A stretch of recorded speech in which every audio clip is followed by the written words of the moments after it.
He's so funny. It's like the level of funniness here is unparalleled within a universe.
Oh, look at what you do to me. Yeah, I'm the only one.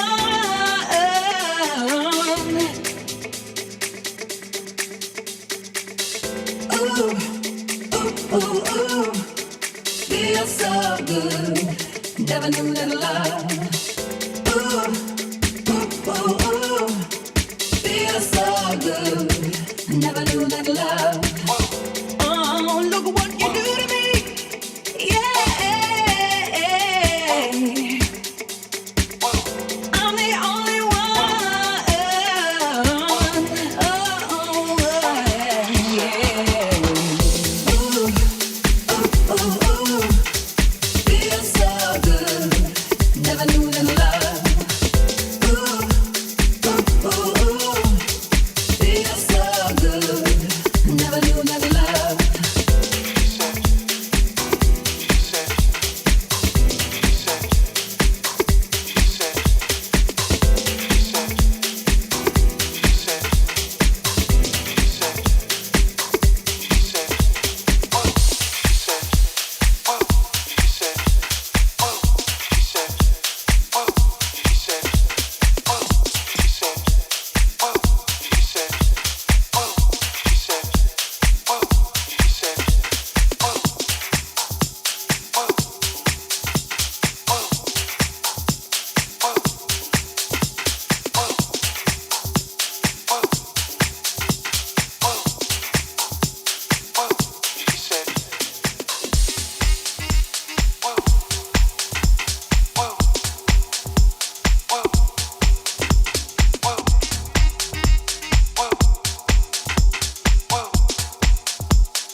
Like, look, Look, I gotta stop this bullshit right here. If your fucking label puts out some shit where it's all over the fucking board and it can't even keep a fucking rhythm. Do you know what rhythm is? Rhythm is a syncopated beat of some sort. Let's look up what the fucking definition of rhythm is. Whoever the fuck mastered this fucking song. What the fuck? Hold on a second. I gotta find out what the definition of rhythm is. RHTHYM, because the motherfucking loser that produced this music, who is it? Lenny Fontana, Love Affection. Dude, what the fuck are you doing? And you own the fucking label. So you think you can just put shit out there? And people are going to be like, yeah, that was great fucking shit, dude. It smells great. Fucked up my mix and everything. Fuck you. Don't send me your music anymore. You know what I mean? Karmic Power Radio music, whatever your shit is. You got that one song tripping. That's all I've heard from you. That's the truth. And yeah, you probably know how to play your music or enjoy your music. Good for you. But we're DJs out here. Not in America or Italy or some stupid places like that. We're DJs out here, you know what I mean? That actually play music that has rhythm. A strong, regular, repeated pattern of movement or sound. Not some shit that's up and down like some fucking speed bumps everywhere. What the fuck is this?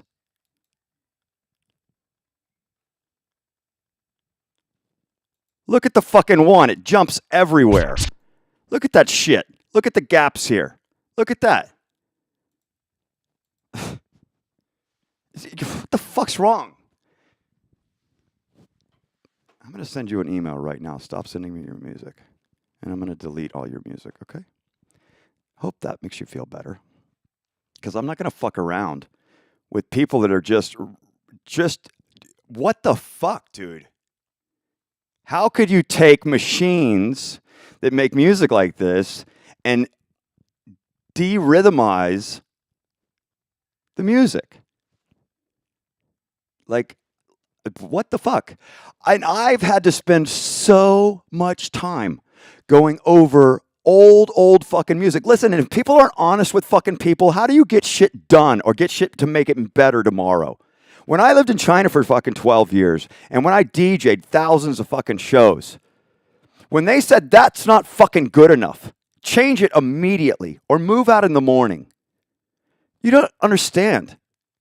There's no question about making sure it's fucking perfect and why the clubs are packed every single night with 2,000 or 3,000 people. Every single night. Why? Why are they able to afford 500 fucking employees at a nightclub? When you Americans live in a world of combative sports, and it's getting worse for you people. It's getting worse for you people. It started with UFC. You could probably stomach that now. And now it's getting into slap, right? And whatever it takes to pay these casino owners back is what they're going to do until it's chariots and blood. This is no fucking joke, people. I don't know what y'all are all into. But where I come from, a place that taught me about love and heart and soul and honesty and truth. And when you see shit, you fucking point it out.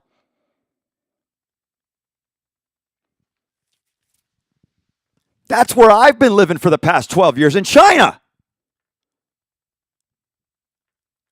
And I had to go back. Like if I was there and I was like, yo, I want to play this, I would never do it because it's crap. Play some old disco track or whatever. Like, look, and it would jump real quick. It would be like cool, Whitney Houston and cool Donna Summer stuff from 9 to maybe even 11. And then it would jump right into like super electronic house music stuff or pop new stuff, but brand new stuff. It was like, And if I tried to introduce an old classic American song to the people over there that wasn't like top 100 Billboard, top 100 DJ Mag music, and I had to research that every single day, both list, top 100 Billboard and top 100 DJ Mag and top 100 the other DJ Mag, Mix Mag. I have to research those every single day and go through each artist and go to their fucking Beatport or their track source to find out if they had any new releases that day or that week or that were pre-releases. I had to find exactly like I've worked my ass off, right? And everywhere I go, I work my ass off. I've worked my ass off for the past 4 days, and now they're telling me they don't want me to work for 7 days, and now I'm not going to have any money on Christmas. So I'm probably definitely going to be homeless. So I'm just giving up on life in general. But I would try to introduce an old American song to people there, and it would be like, do I want to spend 15 fucking hours cutting and pasting this fucking song together, bar by bar, or even sometimes even beat by beat? Like I would fucking break this. I would break this beat down right here, and I would have to between here and here. I would have to cut and stretch and all kinds of shit for any song that I may want to introduce to those people. But why would they listen to shit music? Is the fucking question. You know what I mean? And I get it. When you've been persecuted for so fucking long, and the only rights you have at all are like, I don't know, you're living in fear your whole life, like, or something. It's not, look, people are like so afraid of in China, but you understand the people, we take care of each other, like on a fucking another level. And like, what the fuck here? And somebody's who's producing music around fucking $100,000 machines. It's like, you're not even fucking taking care of your own fucking production. And then I have to fucking look like a fucking dickhead while people are spending money and trying to enjoy themselves after they put their heart and soul and feet and work into working. And then they want to go to a club and enjoy the music. And then you got this shit fucking mix. Do you get it? And when you live in a fucking world that's honest and has integrity and dignity and strength and fucking respect for each other, and the people really are like, yeah, you want to fucking smoke pot, do coke, whatever the fuck, you want some fucking crystal, enjoy yourself. But stop right now, the fucking government guy's coming.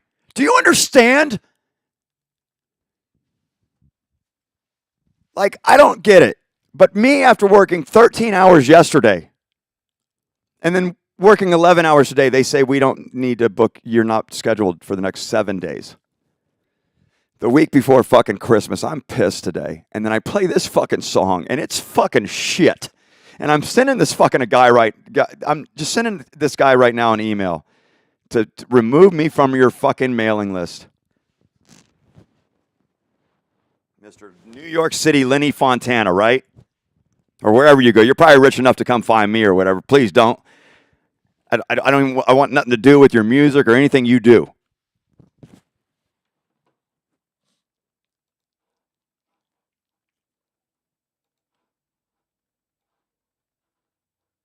How do I get into my fucking email? I got to get into my email. And this is my live life. This is going to be my life from now on. Living my life around the spiritual being of a person that I am.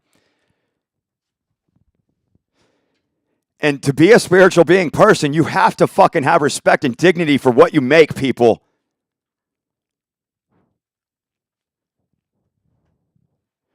You can't make shit and think that fucking you're going to have respect or dignity. I'm sorry, Ruby. And you know what it takes to make not shit? A big team.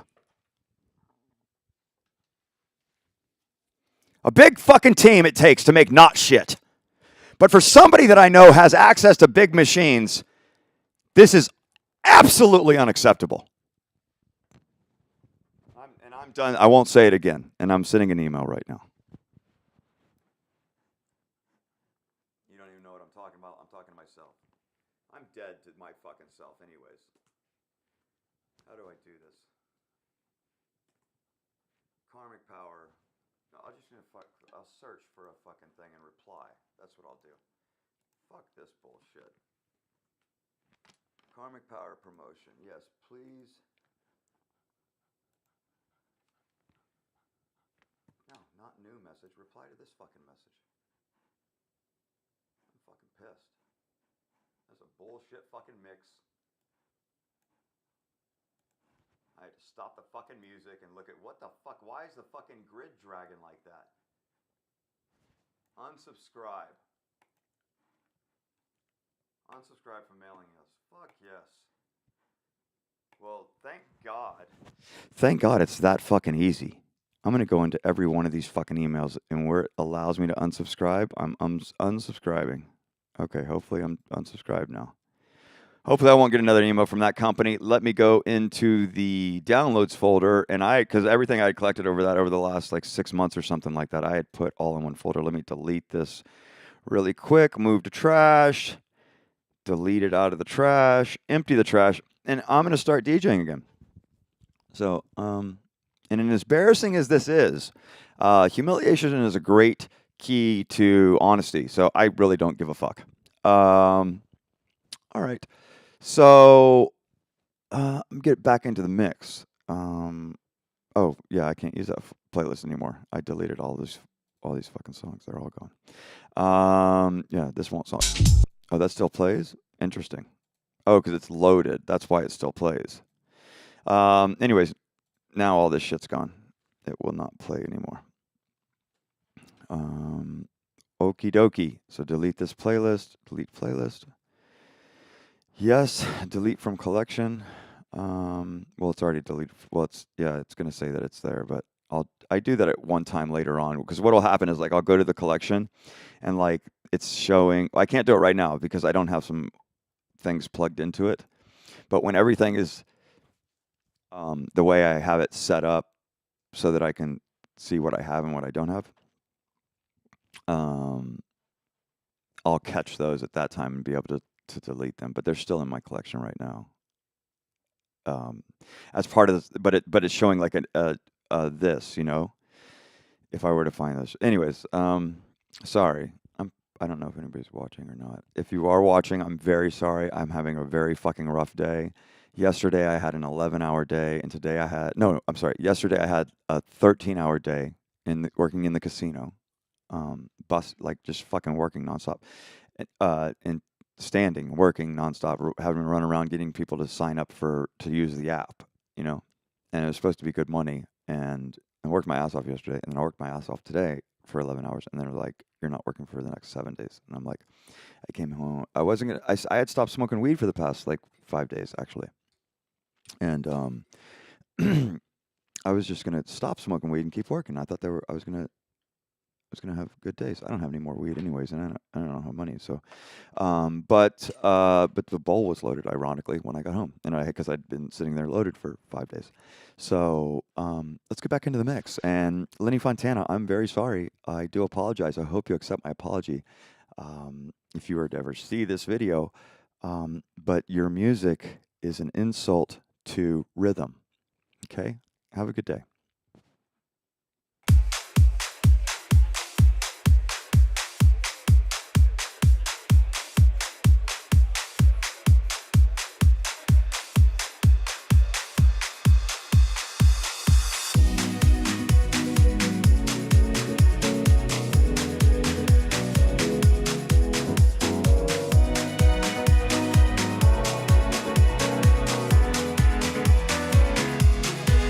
It's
fall in love another time, but right now I'm here tonight. Oh, fall in love another time.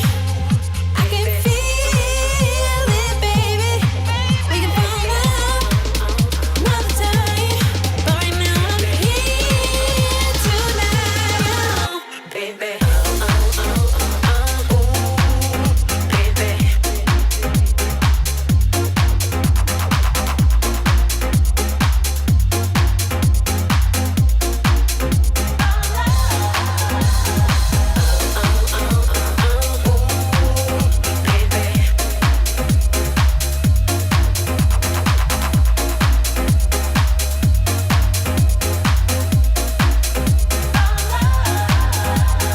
Walk up in the club, stop, shake a pose, take a little hit, anything goes. Hold up, bend over, touch your toes. Wiggle that, boys get froze. Confidence high, custom clothes, body on fire, let's get chose. All night, all night, all night, whoa. The way I'm feeling now got me all like, Don't stop now, show me what you got like. Hands off, just look, don't touch now.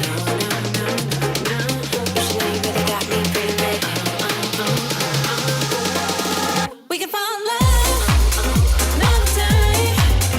I can feel it, baby. We can fall in love another time, but right now I'm here tonight. Oh, fall in love another time. I can feel it, baby. We can fall in love another time, but right now I'm here tonight. Oh, baby.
Yeah, like George Warren always has dope fucking music, right?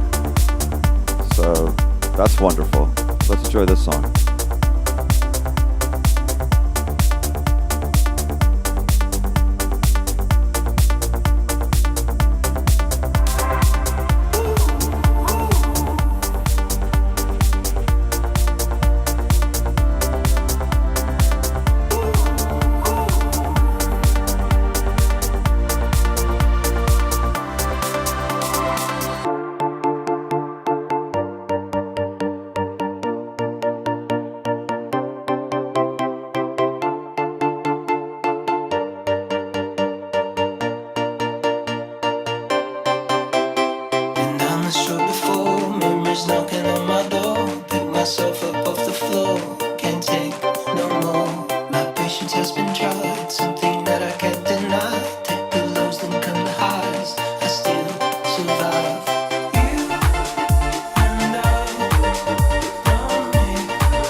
I don't care anymore. I hate my life, 100%. The only time somebody calls me, it's like, I don't know what the fuck's, like, I'm so confused. I'm like, why?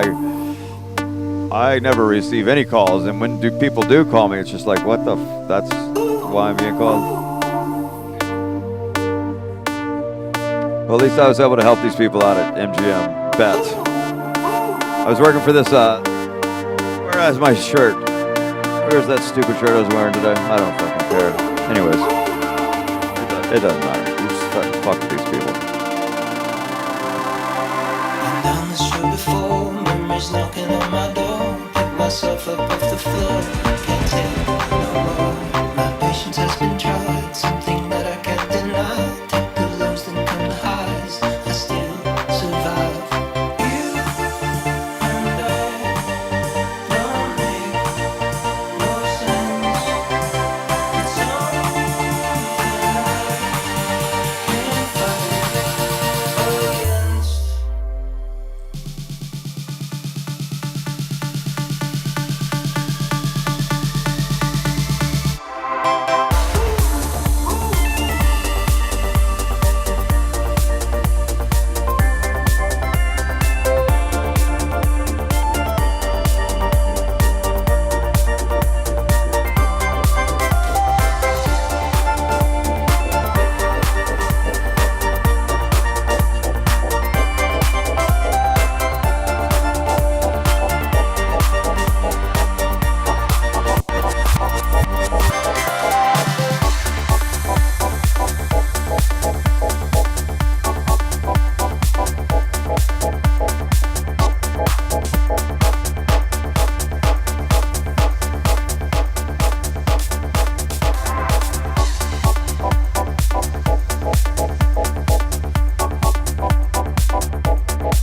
So everybody come on.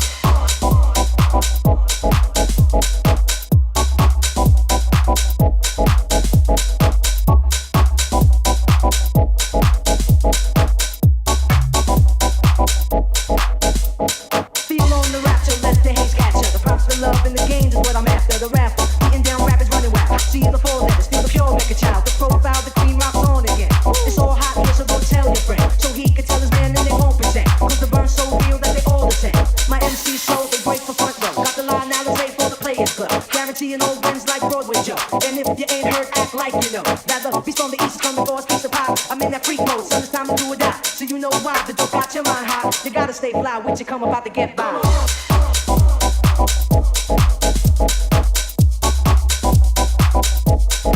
So everybody come on.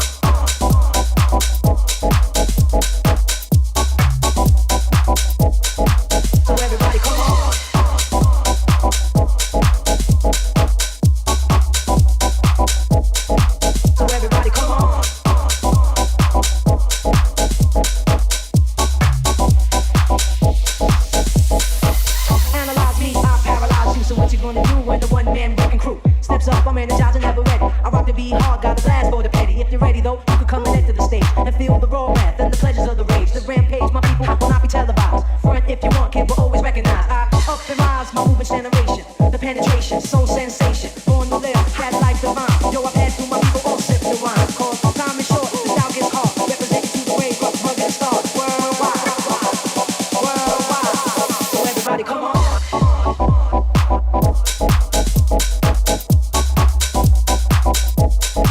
So everybody come on.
So everybody come on. So everybody come on.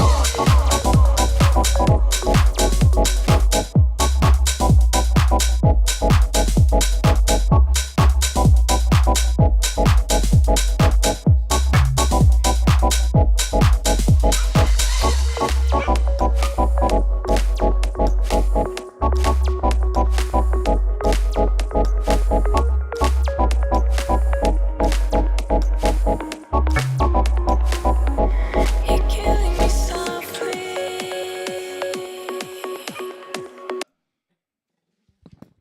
So I'm not understanding which fucking song here is fucked up.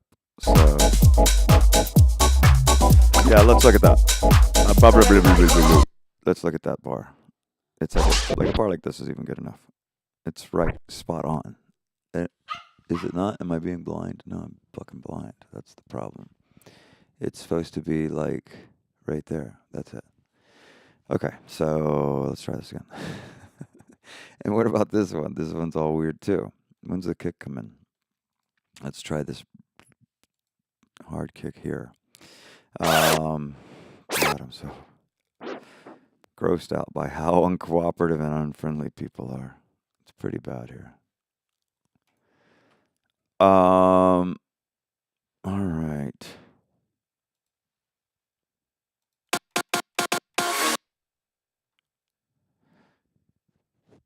Well,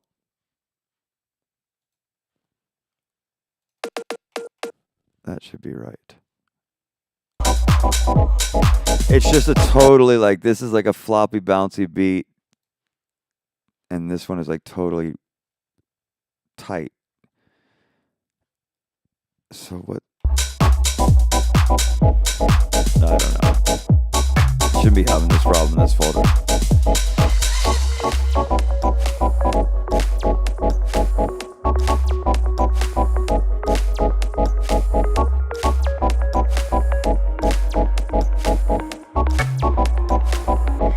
You're killing me softly. I am so confused. How to make it right. It's just because it's like so much of a different style. It just doesn't work. I don't know. That's a weird one.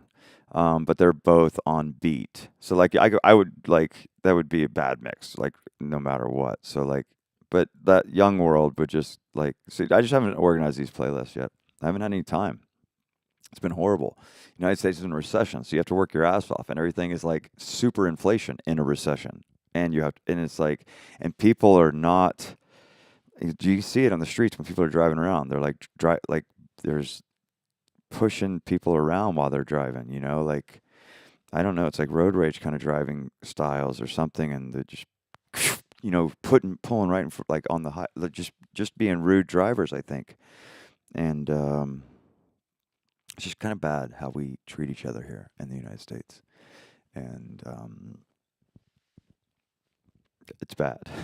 And I say that, and everybody just, I don't know, I guess goes and gets a fucking beer or something, I guess, right? Feels better about it being, I'm not getting a beer though. So, but this song will probably go better with this Diamond Therapy or something. Like, let me try that mix. Let's try go here. Yeah, it's just so bad. I mean, it's good, but it's bad. But it's just so much flop in this beat, but it is 4-on-4. It is rhythm.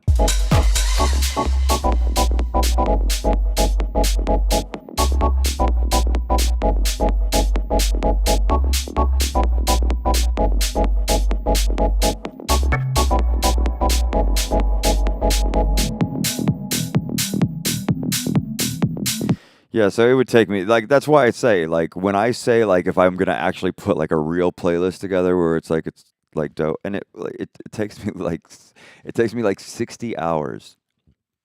Fuck, it takes me like 60 hours to put a 1 hour show together, and that might sound fucking stupid, but like I'll literally spend 3 days in solitude just to put a 1 hour show together because and I haven't done that in a long time First of all, because I haven't had the opportunity to have the time being paid, and I didn't have money. So like, where in China I had both. They would give me time and money. So it was like, and here it's just like, no, there was none of that. and Jesus.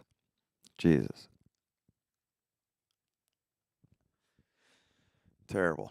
Okay. Anyways, whatever. That's how they hire people and train people, right there on the fucking casino floor. Jesus Christ.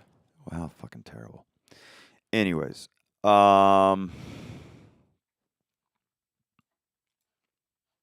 so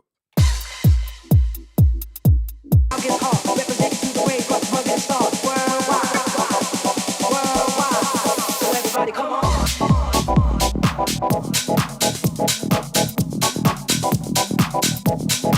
So everybody come on.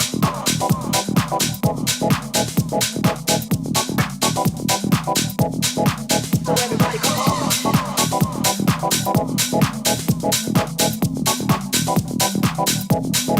So everybody come on.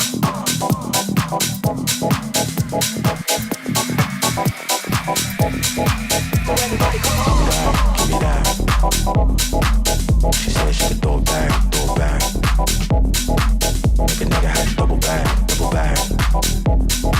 Nigga Bello don't know how to act.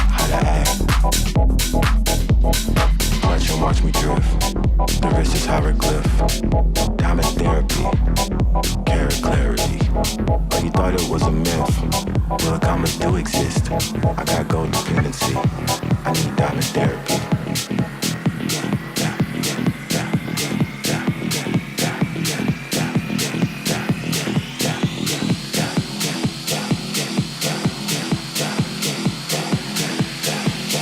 Clutch and watch me drift.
of pain.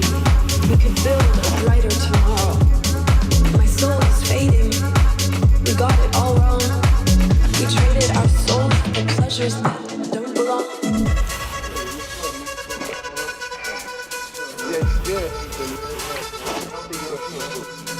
Violence with more violence with more violence. Your soul is fading. My soul is fading. We got it all wrong.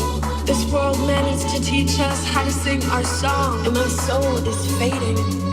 But I know what pure grace could be. But I know what pure grace could be. My soul is fading. We got it all wrong.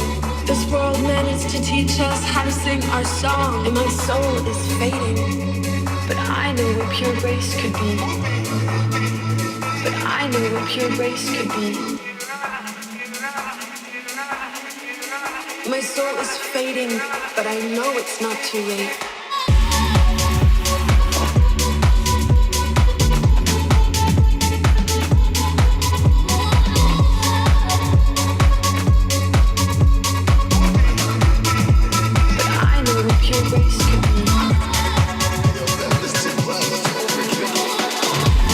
This is like, it's pretty acute. This is like a pretty cute idea, right?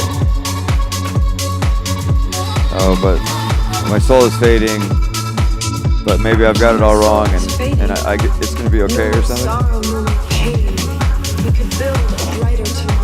That's funny. My soul is fading. We got it all wrong. We traded our souls for pleasures that don't belong. It's a good song. The vocals are extremely funny though.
Ring the alarm cause we up. Ring the alarm cause we up. King in on the place, call me the champion. That bam bam ring up, like bam bam bang up. That bam bam ring up, like fire. That fire, fire, fire, fire, fire, that fire, faster, fire, faster, fire, faster, fire. Where you say? Ring the alarm cause we up. Ring the alarm cause we up. Trouble this, ring up, bam bam, this say bam. That bam, bam ring up, like bam fire. That bam ring up, like bam fire. That bam ring up, like bam fire. That bam ring up, like fire. That ring the alarm as we out, ring the alarm as we out. Trouble this, ring up, bam bam. Me say, ring the alarm as we out, ring the alarm as we out. Burning on the place, call me the champion. That bam bam bam bam bam bam. Oh shit. That bam ring up, like bam fire.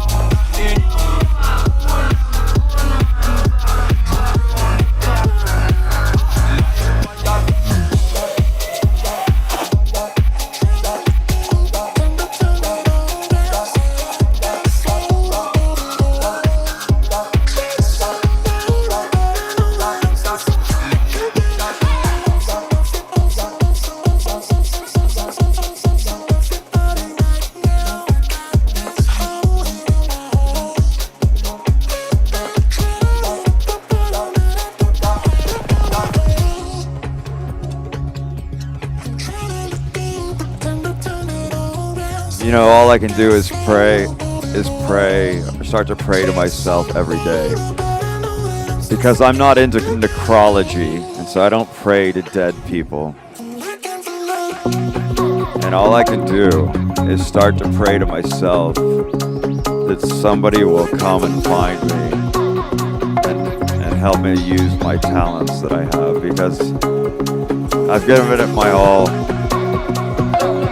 for a long fucking time, and I still don't have anybody, like any partner, helping me out, so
because every day that goes by that I don't have, I was homeless for a long time before I went to China.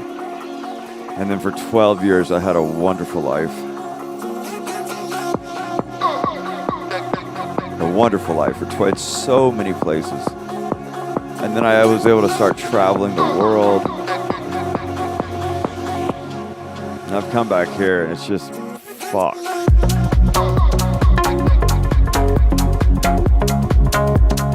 Yeah, okay. You know what I mean? So, maybe you don't know. Maybe you're not listening. Maybe you are listening.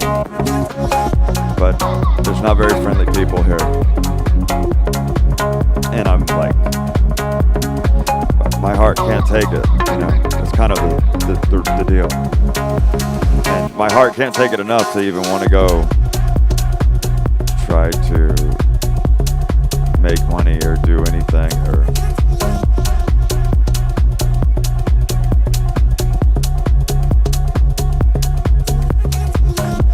I'm not smart enough to be quiet, I guess. I have a brain and it thinks when I speak. And in China, nobody ever had a problem with my speaking. I could say to somebody in China, you know, it's just so weird that people here are so afraid of everything.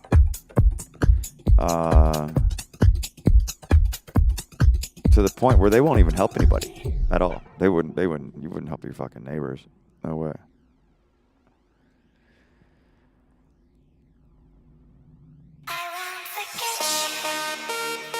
Or I don't see it that way. And I didn't see it that way when I was growing up.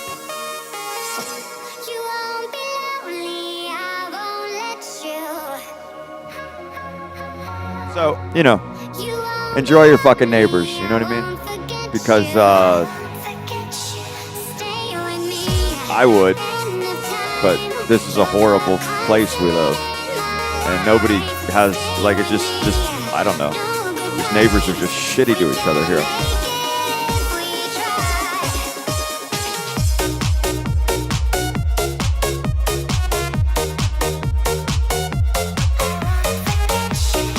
Or, I don't know, I just moved here, so I can't say that.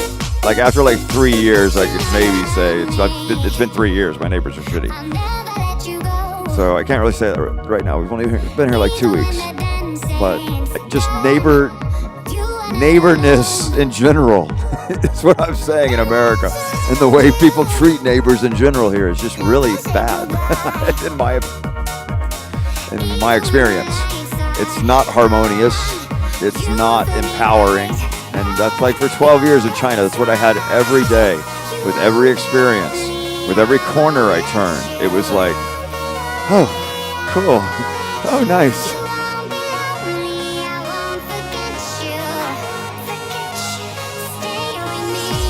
So, I don't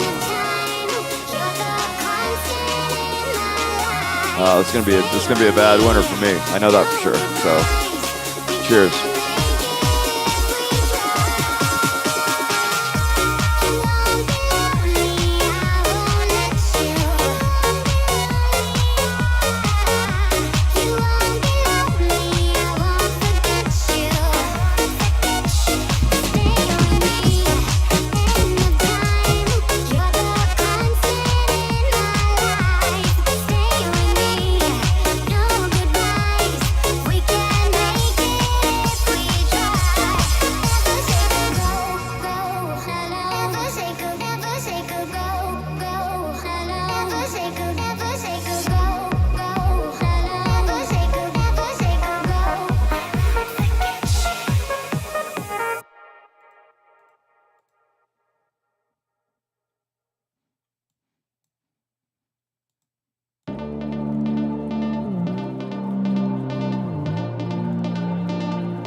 And listen, as far as my name, like this name Lovehouse, that's my fucking name. And that name will never stop doing something with music, no matter how destitute I get. So, and it's not ever gonna go away. So, as far as like, I always keep telling myself, oh, I'm such a stupid person. I need to reinvent myself. I need to come up with a new name. Like, I said this, or I thought that, and that's not popular opinion, or that's not supposed to be said. Or I've been in love and lost my senses, spinning through the town.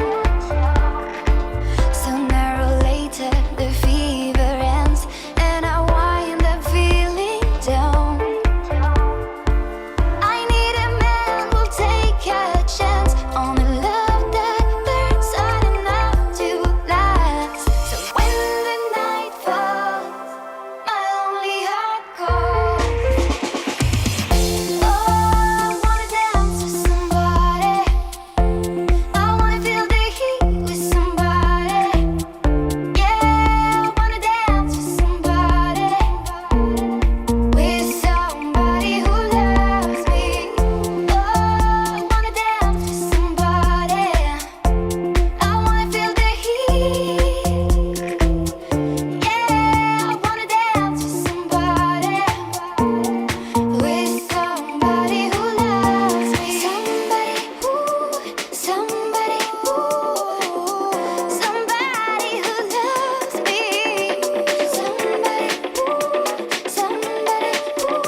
know where you'll be for Christmas?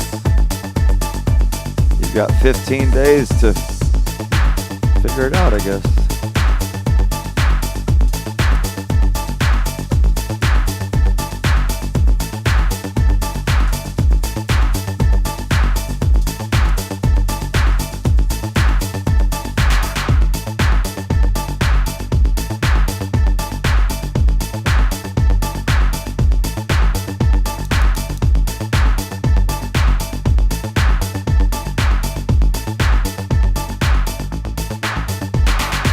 Golden temples, majestic clouds, Mishima dreams, tears and flowers, exile from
light,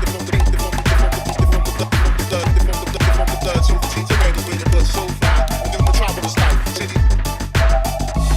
Mishima dreams. Yeah, I have to listen to all of these individually and try to like map them out. This is a little bit of a different experience thing here. This is actually like you can see that it stays at 119 BPM, and then I'll show you where it changes. It changes, it starts to change its tempo right there. So you can see it. So it must be, well, if we go to this break to here, we can kind of see where, like, for example, if we go back here, right? From here we can go to beat jump, and we can jump 16 and be there. And that's where it starts to slow down. So right there, we can put this thing. Click. And what that does now is like all of this previously, you can see that it changed. Like, and you're like, but it doesn't look any different than anything else. But you can see that it changed a little bit, right? But basically, because you can see these, yeah, it brought these red dots back. So like all of this is like solidified now. Previously of this mark where I put this 3 lines thing. And so now let's play it and find out where it starts slipping first. But we're just going to go bar by bar and actually look at them and just fast forward with the mouse. So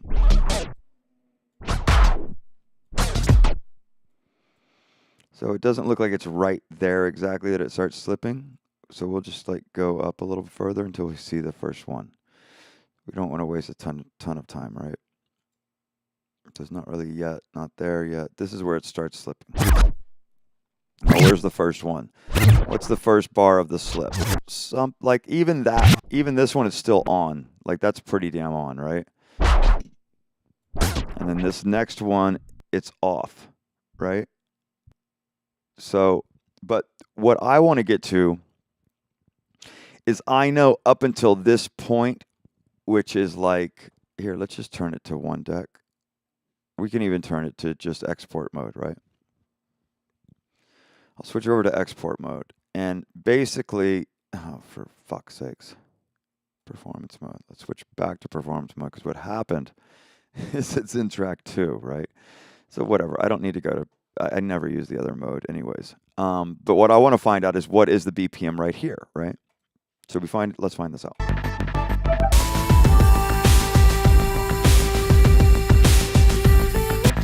And And to find that, let's do this. So basically, that's like a 1, right? And so what I can do is like I can take this one and just back it up a little bit here by going to my oh, I'm in the wrong section. Going to my grid here. Are you okay, Ruby? Yeah. Oh, it's because I don't have any distance on this cable. Okay. So I can back it up on the grid. What am I doing? Oh, yeah. Where does it start to change? Yeah. And so now that gives me enough, like I backed it up a little bit here. Did I already back it up? I'll back it up a little bit more. Back it up, back it up, back it up there. And now I can bring this red marker on this. Boom. Okay. And so now this is like basically I can make it any BPM from here forward. And you can see that right here, even the first beat is off. So that should be what is it? It's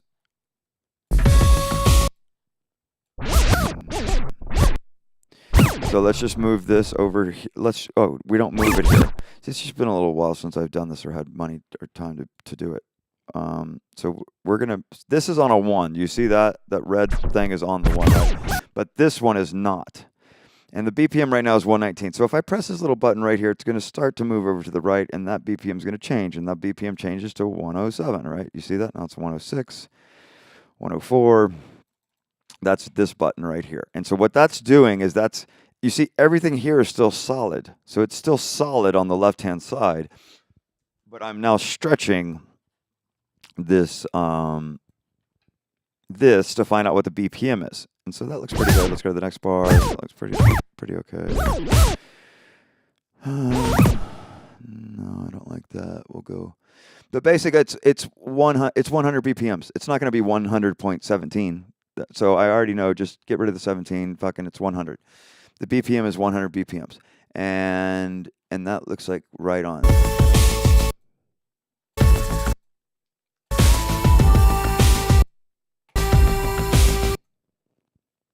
Okay.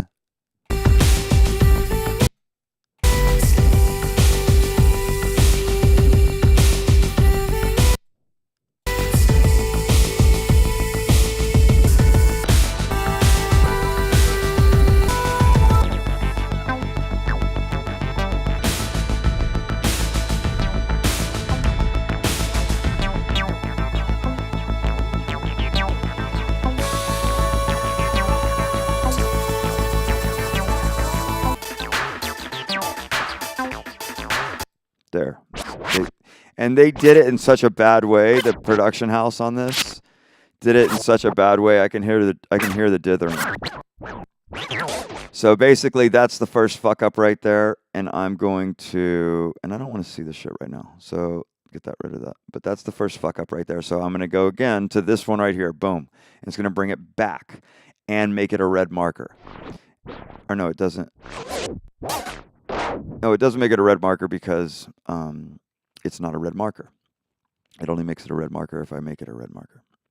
Anyways, it starts to slip right there. And this is where it's going to start. So here, I wanted that to be on the 1. And here is the first red marker. So what's the kick? Or the hit or whatever it is. Fuck.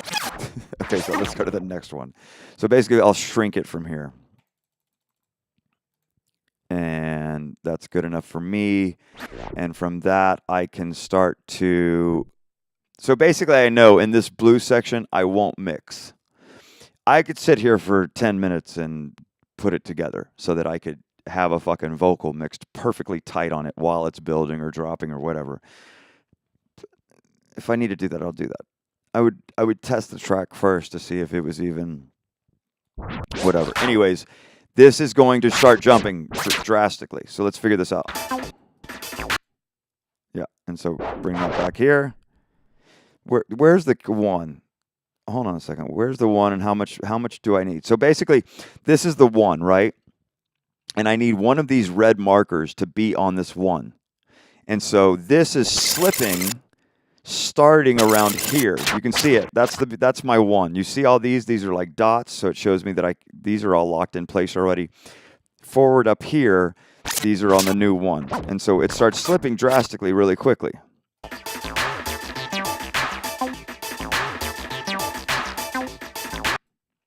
So right there. So we would do that, click that, and then it's just going to take me like 5 minutes. And then you see between that is where I just made like it's not going to do anything behind it. And so now let's adjust the BPM again. Okay, let's just go to this one and get that right on there and do this one again. And then go 2 more up, bring this back again so we can see that one there. Go up here. Click on, no, not that. This to lock that in. Go up here. Bring it back more. Click on this again to lock this in. And what I'm doing right now is like, okay, so it doesn't matter. Let's just keep going. And you can see the one behind it's not going to move. This red one's not going to move, but this one is going to move. Okay, magic. And then get up to that one, lock it in. Oh, we're still only at 106 ppm. God, I'm fucking going way too slow. I thought I'd already be at like 115 by now. Okay, let's lock this one in. God, it's so fucking weird. Okay. Just like in a fucking circus. It's like their whole world is a circus. Like some fucking weird shit. It's not like real entertainment. It's just, what the fuck? I'm so lost and confused right now. I'm so fucking, my mind's blown because how bad the fucking Sphere here is $3.2 billion and they don't even have a fucking New Year's ball dropping event or a New Year's event for the parking lot or nothing. They have a 5 o'clock event and that's it. There's no tickets for New Year's at the brand new Sphere that's horribly in debt and probably can't get employees. Okay, so yeah, I want to lock this one in. Did I lock this one in? Yes, because you can see how these have lines, they're open. If it doesn't have a line, it's locked in. So now these have lines, that's open. So now I can bring this one back a little bit. Yeah, and then go to the next one. Come on, I want to do this quickly. But it's so bad here. And when you think of like what people think of entertainment, it's like a circus or being a fucking, what was that fucking pizza place where you would Chuck E. Cheese and you would get a pizza thing. So, whatever. I'm back in hell. I'm back in hell, in some psycho fucking hell. That's America for me. That's the way I've always seen America.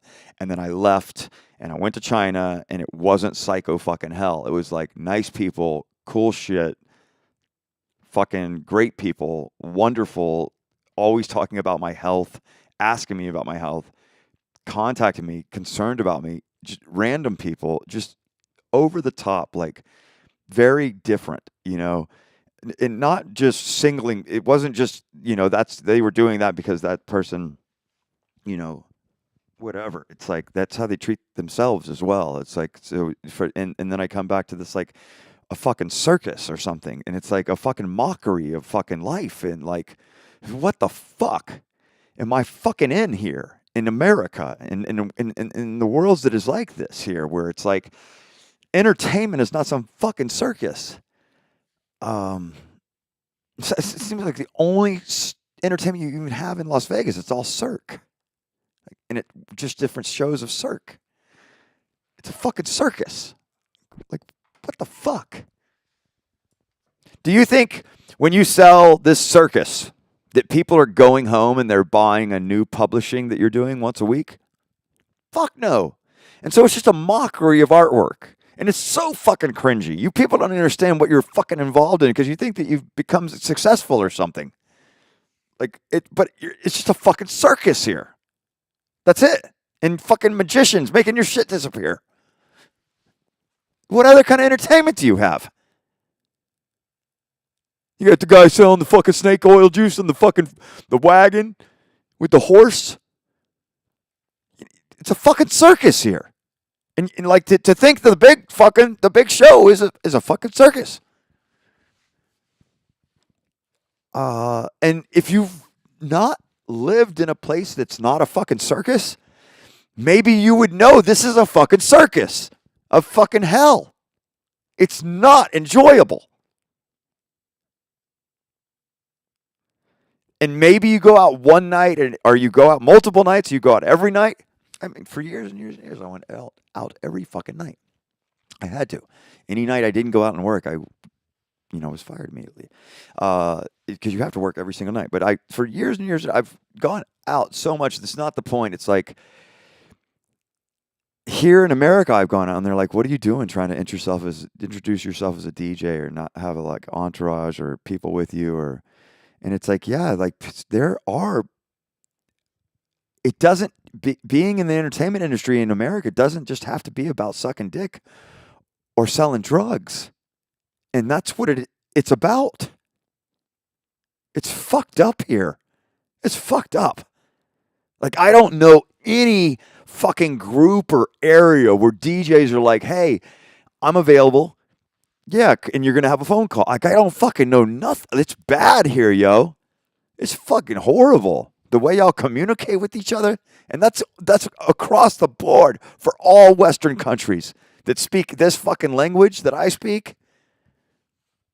And you think that I'm the fucking bad guy, maybe? If you're listening to me, I guarantee you think I'm the fucking bad guy.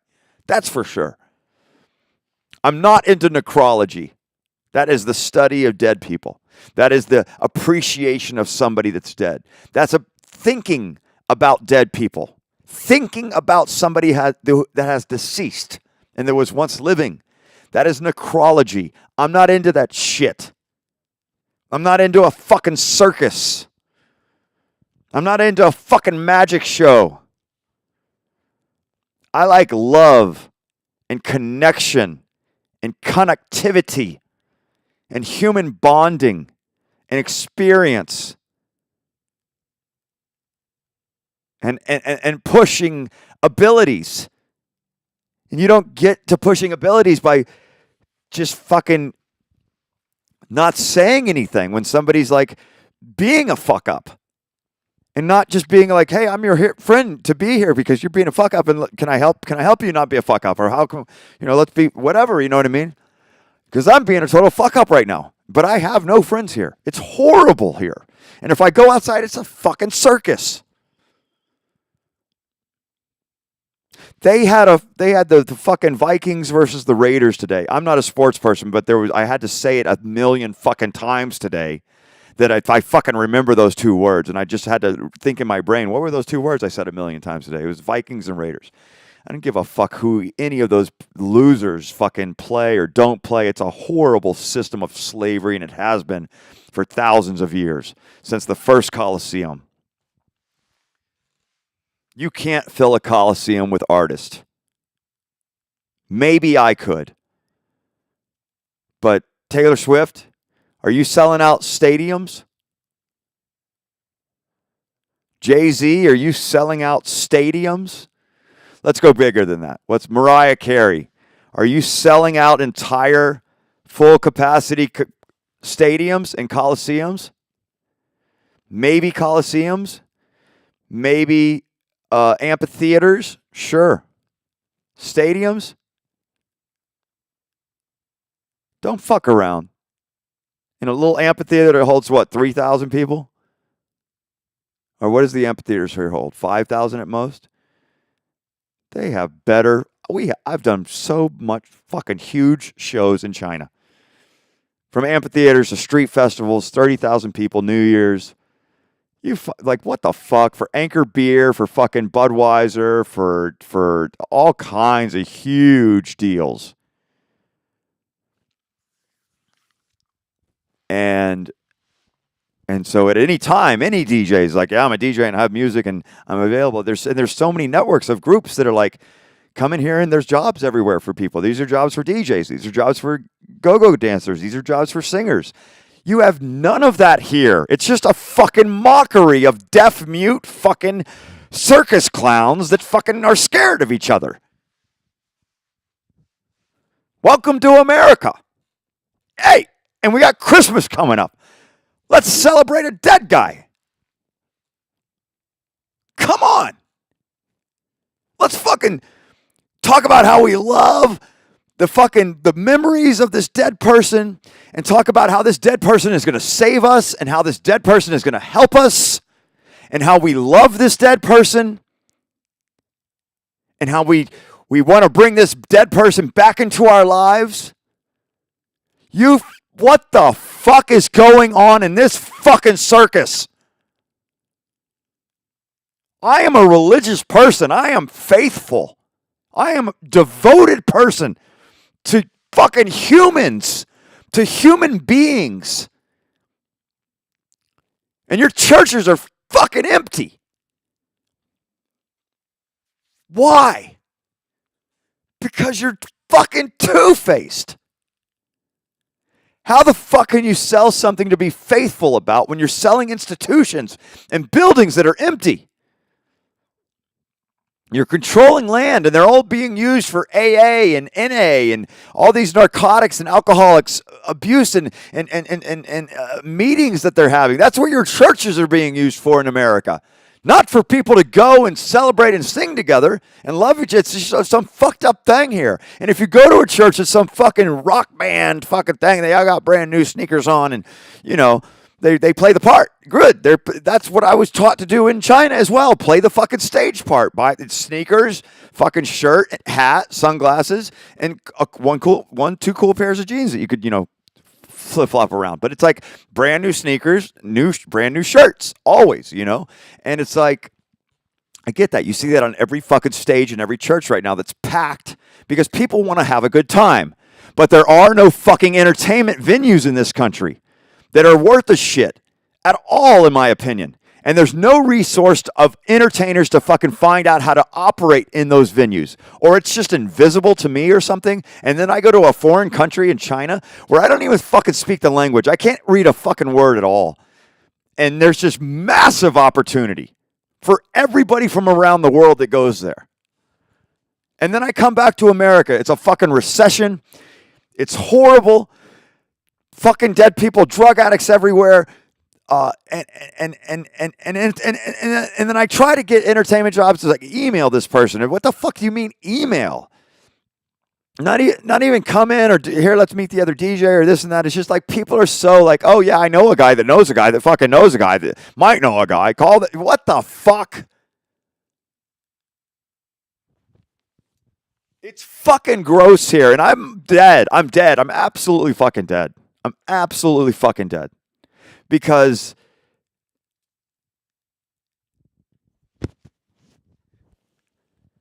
it's a goddamn fucking circus, people. It's a fucking circus show of dickheads and assholes that do not know shit about entertainment.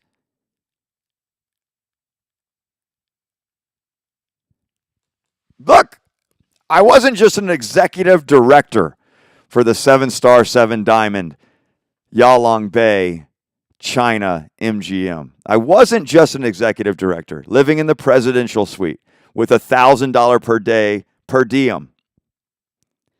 And they didn't fly me to Hong Kong to get my visa. And when they fucked that up because they're stupid, and I told them, how much money did you cost the people of China sending me to Hong Kong for 5 days to fucking run around and visa this and visa that, all to be told no. You have to fly back to Los Angeles. You have to first fly back to this other city in China and do this and then fly back to Los Angeles. It was a whole wasted trip because the HR was completely incompetent. This is a big fucking deal. A week after I got back from Hong Kong, still living in the presidential suite at MGM, I sent an email to HR and I said, this is unacceptable that y'all don't know what to do. And they still didn't know what to do. I didn't figure out that I had to fly back to Los Angeles until the next time I went back to Los Angeles or later on. But they still didn't know that all I would have needed to do would be to fly back to my home country, and then I could come back with the work visa. So they were trying to figure out my work visa over like a 2-month period while I was living at the MGM, doing events at the MGM, planning events at the MGM as the executive entertainment director, okay? And at that point, I had been DJing thousands of shows in China before then, in Shanghai, Beijing, Guangzhou, Changchun, Shenyang, all Hangzhou, all over the place. And Oh my God, just like everywhere, yo. Like even more places than that. I just name so many places. Okay, and uh, and after a month and a half of living in the presidential suite with $1,000 per diem per day, so every day I ate, 3 meals a day. For dinner, I would have duck and champagne and wine, and for breakfast and lunch, I would be sparingly so I could have better stuff. But for a month and a half, it was like wonderful. And then they flew me to Hong Kong. They fucked it up, and I was honest. I said, "You cost people a lot of money," and I've been sitting here already for a month and a half, costing. I don't know how much my room cost. My room was probably, I don't know, $1,000 a day at least. 7-star, 7-diamond hotel right on the beach, right on the fucking ocean. I'm surfing every day. Well, trying to surf. I was skimboarding. Whatever you go out on, and the smaller ones, they're like half, because that's what they have at the hotels. They don't have real surfboards at the hotels. They have these but the waves in China are fucking dope. And I remember swimming out there with all the French performers. We just like had so many miraculous experiences. And anyways, let me get to what happened next. So this MGM thing happened, and then I'm like, to HR, I can't believe you guys sent me there. This has cost so much money. Who's going to how this money should have been going into the event planning, and I was running the nightclub Papillon. Papillon is the nightclub inside the MGM in Yalongbei, China. I was the resident DJ and running that. I was supposed to start teaching the young learners how to DJ, and I was getting set up downstairs with all of that while they were working on how I was going to get my work visa, and they kept telling me they're working on it, and they were trying to work on it from in mainland China for like a month, more than a month. And then they were like, no, you're going to need to fly to Hong Kong. And during all this time, we were setting up like events. We were having meetings every day about events. We were doing pool party events, and I was swimming and exercising a lot. And then, I got back from Hong Kong, and I was upset, and I was like, this is unacceptable. I said words like that. I said key words that triggered them. I said, this is unacceptable. This is, maybe I would say something like, I'm very worried about the cost that this has cost the community, whatever I'd said, you know what I mean? I don't remember, but I'd said nice stuff, but maybe I had chosen some words that were uncomfortable. And they were like, okay, we're not going to continue wanting to try to get the work visa with you. You should move on. And I said, okay. And I moved into an apartment down in Dodong High.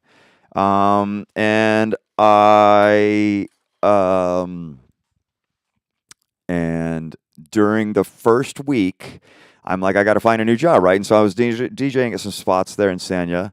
And we had a few bars, like I had BB Bar, I had this Russian bar, I had a few spots, right? Like I was working a lot in China, like a lot. Like every night I would DJ, and then I would DJ at an after party, or DJ at an after hours, or go to this place, and then DJ. Like I'm working a lot, and so my agent, so like I had a pretty good agent, that was booking me everywhere until MGM was like, we want you to be our resident DJ at Papillon nightclub, and we want you to be our executive entertainment director and help us with event planning and get the people over here. The difficulty with MGM in China is it's non-gambling, and that's not a big issue. I'm grateful it's non-gambling, but it's very family. So it's mainly the only people that have that kind of money, 90% of them are like mom and dad with one child, and it's the family unit, and so I was dealing with the difficulty they were dealing with the difficulty of that as far as even getting to capacity, because like gorgeous fucking property, just unreal people. And anyways, so I moved. So I had told my agent, "Hey, man, I got to stop working because okay, my agent flew me to look, and my agent would fly me to like places, and I would start working, and the club would say, "Hey, we'll give you 20,000 a month if you drop your agent," and my agent would fucking show up in my hotel room the next morning. This is how it works. So my agent's like, "Okay, this person's going to pick you up in a car. They're going to take you to the airport. You're going to take this flight, and then you'll have somebody pick you up from there."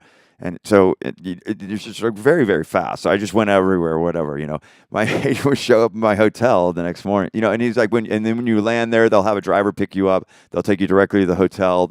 You'll have 3 hours or whatever at the hotel. A driver will pick you up at 7 p.m. to take you to dinner, then back to the hotel. It's very scheduled. It's very military scheduled. It's not some fucking joke, you know, and this every single day. So at any rate, I had fucked over my agent because I took this deal at MGM, and I was like, man, I've got to take this deal. This is a huge fucking deal. It's a resident DJ job, and it's an entertainment executive job, and I'm sorry, I have to stop working, right? And this is, I guess, what Avicii did, right? And they killed him for it. So, at any rate, over that month and a half that I was at MGM, my agent was like, fuck, you know, I wasn't working. But my agent was the kind of agent, yeah, if like somebody wanted to steal me from him, he would show up the next morning at my fucking hotel room and say, hey, come on, we need to go and meet the bosses, and we're gonna change what's happening here. You know, because they would say, he's here already. We're not working with you, and we're gonna pay him this much more money. And so he's not going to be willing to walk away from you. And no, it's like always Rudy would come and do this China Media Group.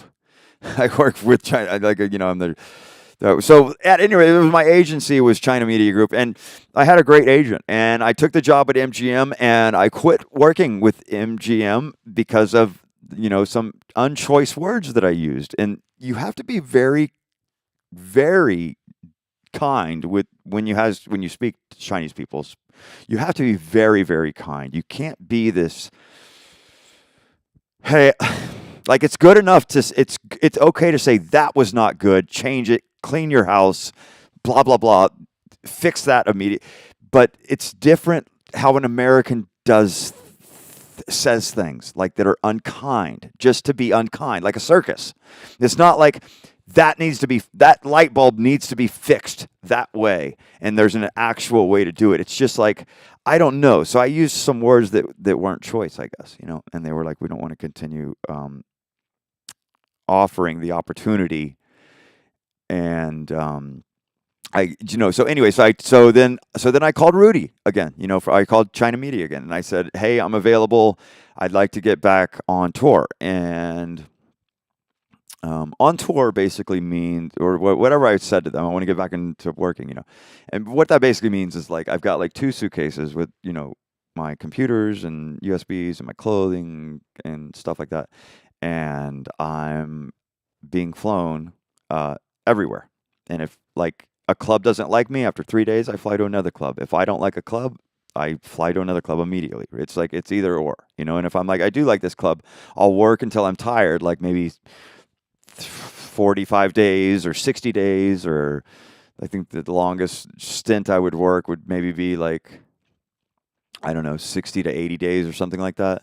But when you take a day off, it's like, okay, they've got somebody else here. We're going to send you over here. You want to take time off? Why don't you take 3 or 4 days off and we'll send you over here? It would be like that kind of a deal, because they don't want something to change when they're using like this kind of a performer. So like, what kind of performer is that? I don't know. I get on stage every night at midnight or 1 a.m. And I do big festivals and stadiums in China and inside of nightclubs that look like fucking stadiums. So anyways, so I called China Media after the MGM thing. I moved out of MGM, out of the presidential suite, and I moved down the street to Dadong Hai. So MGM's in Yalang Bay. Dadong Hai is just down the street, like, so I don't know, 6 or 7 minutes. So I moved down the street to Dadong Hai, which is the main beach of Sanya. It's next to Shaodong Hai. And I call Rudy, and I'm like, Oh, and that house there, like, what the fuck, dude? All wooden, everything. Wooden floors, wooden walls, wooden ceilings, wooden sliding doors everywhere. Super, like, fucking delicately made. Beautiful, like, it's in the same place. So I moved in this place, and like, right on top of all the fucking seafood restaurants and shit. And I move in this place, and I call Rudy. I'm like, yeah, I'll go back to work. And he's like, fuck, give me a couple days. And then he calls me, and he's like, I've got you a deal in Cooming. He says, I can get you in Cooming or Malming. He said, do you want to go to Malming or Cooming? And Malming, to me, at the time, although I realize now that it's another Alexandria, these aren't just fucking lies coming out of my mouth.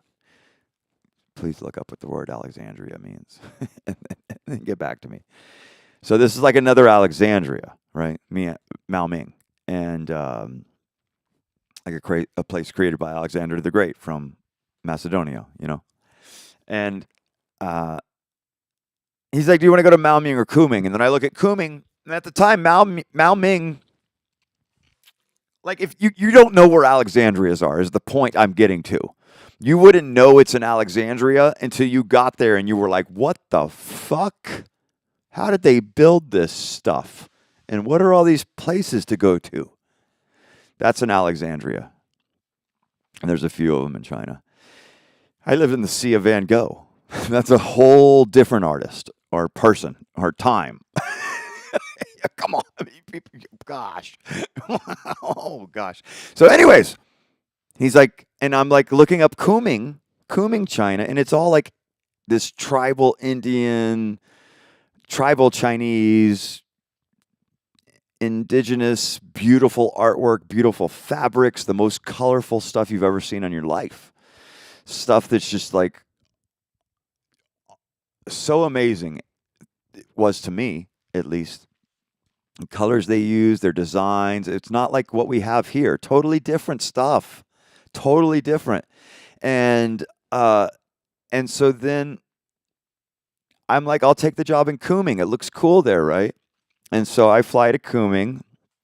I think he said this one's going to be this or whatever. It's going to be a couple days, and then they'll get you in. And so I waited a few days. I remember, and then he flew me to Cooming, and I got off the plane in Cooming, and my driver meets me and is like, "Here, DJ," and I go from Cooming to in the airport, and he's like, "Let's go eat." And I'm like, "What do you mean, let's go eat?" I'm like, "I'm fine." You know, it wasn't like eating time. It was strange. You know what I mean? I had landed at like 2 p.m. or something, or 3 p.m.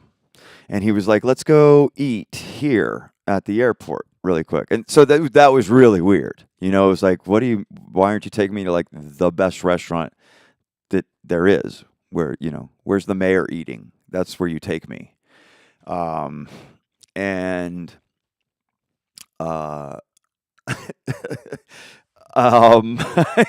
you know, and he's like, let's eat in the airport, at the Cooming airport, right? And this is a big airport that has 2 big wings and escalators coming down this way and escalators coming down this way, and then there's a bunch of restaurants in the middle, right? And this is huge airport. And we eat lunch, and he's like, "I'm sorry, but I have to get you on another flight. You're going to have to take a hopper from here to," it's like an hour away, to a place called, oh, for fuck's sakes. I've got so much PTSD from the whole deal.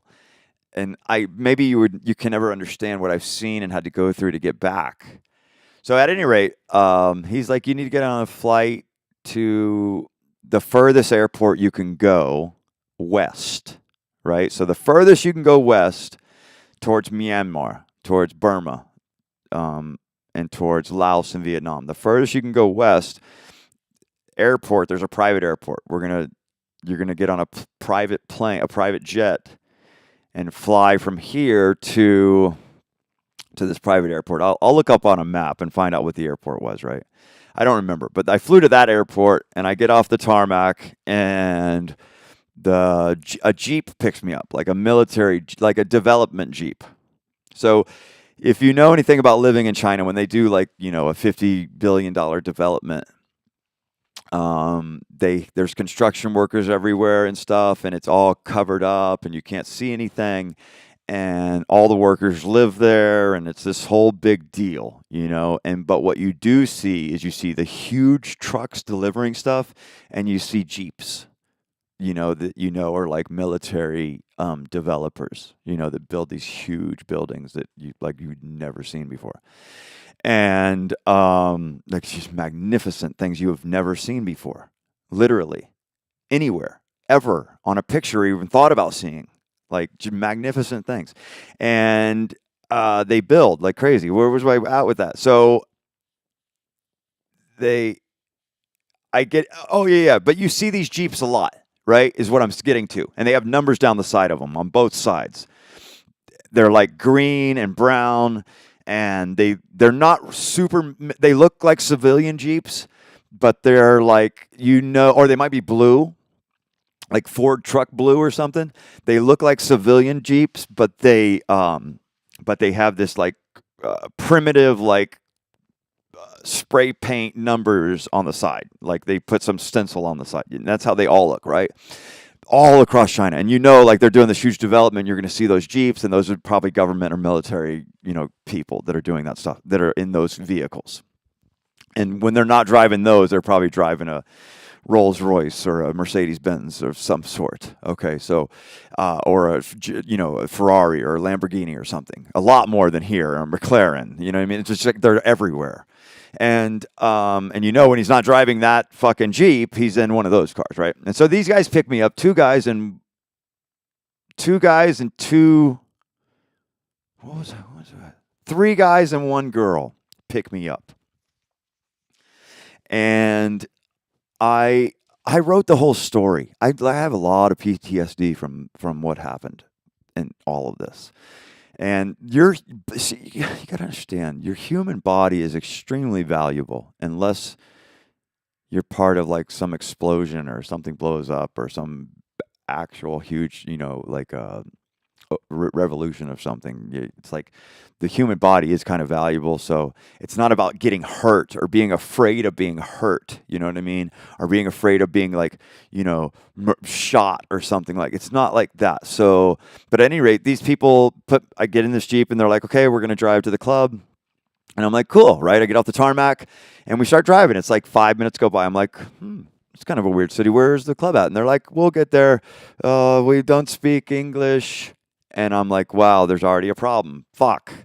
These people are saying they don't even speak English at all, and they didn't bring a translator, and I'm in like this military truck that's like a developer truck, right? And this is at a time where it was like 2012. I didn't have an iPhone with me because my iPhone, I didn't want to carry. I was like, you know, there was deals with iPhones or whatever. Or I had an iPhone, and I also had this like little 1-inch by like 3-inch like Ferrari phone.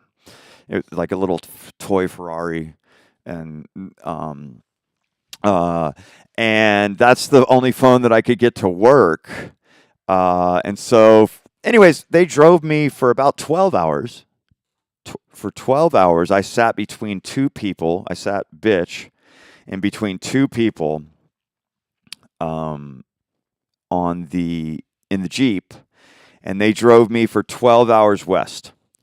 So I was in Kunming, and then I flew an hour and 15 minutes west,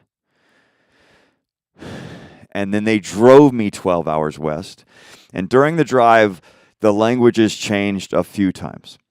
So I didn't know where I was at. Like the languages like we would stop at a random, you know, little restaurant. And you're talking about like a brick wall, and they've got pots on campfires, and it's a restaurant. Like, what the fuck? Okay. But at any reason, I'd be like, let me get a Coca-Cola. It would be like in some different language, or let me get a fucking Red Bull. And I see the letters are different language letters. And I'm like, fuck, cool. I'm trying to keep my fucking cool, you know? It's like fucking, I got to keep my cool, because they had already started like showing me signs of, don't fuck with us. You know, like, ha, we don't speak English. Ha, ha, ha. And it was like, fuck. You don't know that fucking feeling. And then they put me in a hotel, and I go in the hotel. I still don't have nightclub. I'm calling my agent. I'm calling the one friend I have. I'm talking to her the whole time, as much as I can. And the battery's dying. I'm charging it again for 10 minutes, and then battery die. And at that time, there weren't US. It was like, I don't know. It was not easy. And then the hotel, I'm begging the hotel, can I please use your phone to call? Please use the phone. No, no, no, no, no, no, no, no, no, no, no, no, no, no. Total no, no. Like I was not in China anymore. You understand? I was not in China anymore. And it was no, no, no, no, no, no, no, no, no, no, no. Go room. Go, go, go, go, go, go. Go back to your room. And then I wake up in the morning. I get my agent on the phone finally. And he says, no, I don't believe you. And I say, Rudy, I am here at this location. Let me go downstairs. I go downstairs. I get the address for him. I read him the letters and the address. I tell him where I'm at. There wasn't a way to give him GPS location. And so he was like, I need to talk to the person there at the hotel to find out where you are. And he talked to her, and he said, she refuses to tell me anything. And we'll find out where you are. Are you sure you don't see Chinese flags outside? And I say, no, bro, I don't see any fucking flags, dude. And like when you're in China, there's like, it doesn't matter where the fuck you are in China. There are flags everywhere. Like, and there is like people showing that they love their country. They love the people around them. They love how wonderful it is there. And at any rate, he's like, I need to talk to the girl. And she's like, no. And he's like, I can't find out where you are. But if there's not flags out there, that's not a good sign. And he's like, wait for me today. I will find out what's going on. He's like, I'm talking to the guy in Kunming, the picture up from the fucking airport. He's like, he didn't tell me he was putting you on another plane, all this shit. It was this whole fucked up deal, okay? And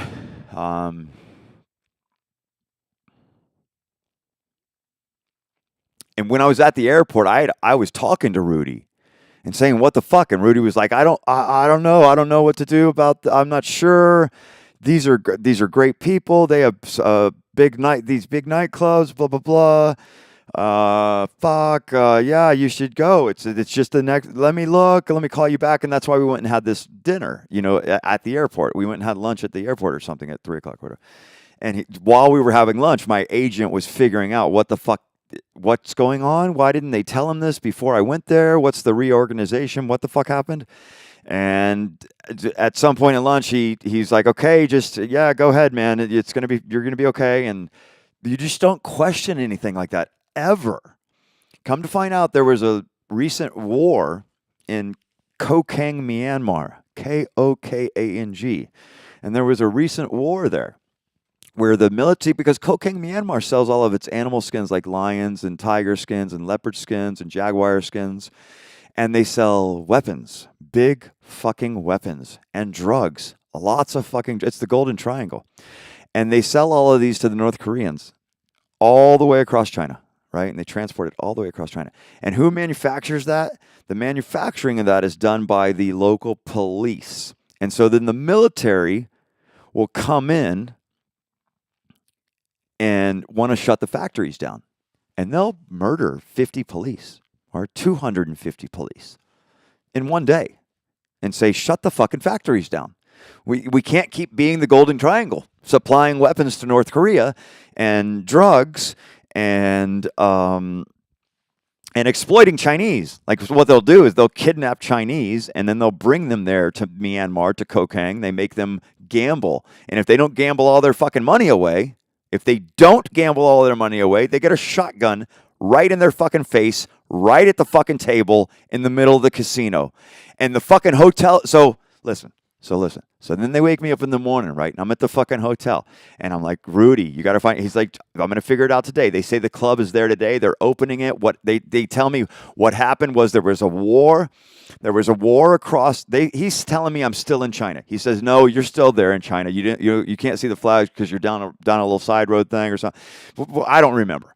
That's probably bullshit. But I don't remember what he's told me. But he said, no, you're still in China, and you're just right at the border. You're right at the border of Myanmar. That's why the words are all different. And he said what happened was there was an uprising and there was a recent war where the military came in and killed 50. You can look all of this up online. It's all there. And there was this 2012 in Kokang, Myanmar. And there was a recent war and the military killed the 50 police officers that protect the city and all the Chinese that are there that are kidnapped to be there to gamble and all the Chinese girls that are kidnapped to be there to be with the guys that are being forced to gamble until they've gambled all the money that they're required to gamble. They can't just pull out of a gamble and say, no, I'm good now. Or, no, you have to keep gambling until there's some resolution or something. I don't know, or they shoot you in the face with a shotgun. And this is no fucking joke. And everybody in this fucking town. So even to get to this place. So he's like, what happened is there was a war and now everybody's fleeing. Everybody's fleeing Myanmar, and they're coming to that city where you're at, and they're opening this huge fucking nightclub, and you're this big deal, right? And I'm like, cool, dope, perfect, sounds good. I'm cool with that. I get it. There's 100,000 fucked up people, and their city doesn't have police or whatever, and they all got murdered, and there was a war over weapons factories, and I'm the cleanup DJ. I get it. I go in and help reinstill social activities for the people, right? And so they're like, okay, let's go to breakfast. They come get my room. They like, let's get all your stuff ready, pack everything. I'm like, okay, just like, and there's totally weird. Every step of the way, totally weird. Not used to being told to pack my stuff. Not used to being told to like have my stuff ready. Not used to being told like, come on, let's go have breakfast and let's fucking totally down, 8 balls of fucking what was the beer we were drinking? Talgin, I don't remember. Fuck it. I have such bad. I've been dealing with a lot of stress since all of this, and it's affected me differently over the past few years. And I've quit drinking, and I quit drinking alcohol. I quit smoking cigarettes and stuff. I still smoke weed though if I have the opportunities to. And so at any rate, so then they're like, we're gonna be fucking down in these huge 40s. I say 8 ball because I remember doing like in America we would drink 8 ball 40s, I think, right? But in China, they have 8 balls, or not 8 balls, they have 40 ounces of beer, all in glass bottles. And everybody gets mad fucking drunk, and everybody slams fucking glass bottles on the ground. You get this big pile of fucking broken glass, and it's just best, And,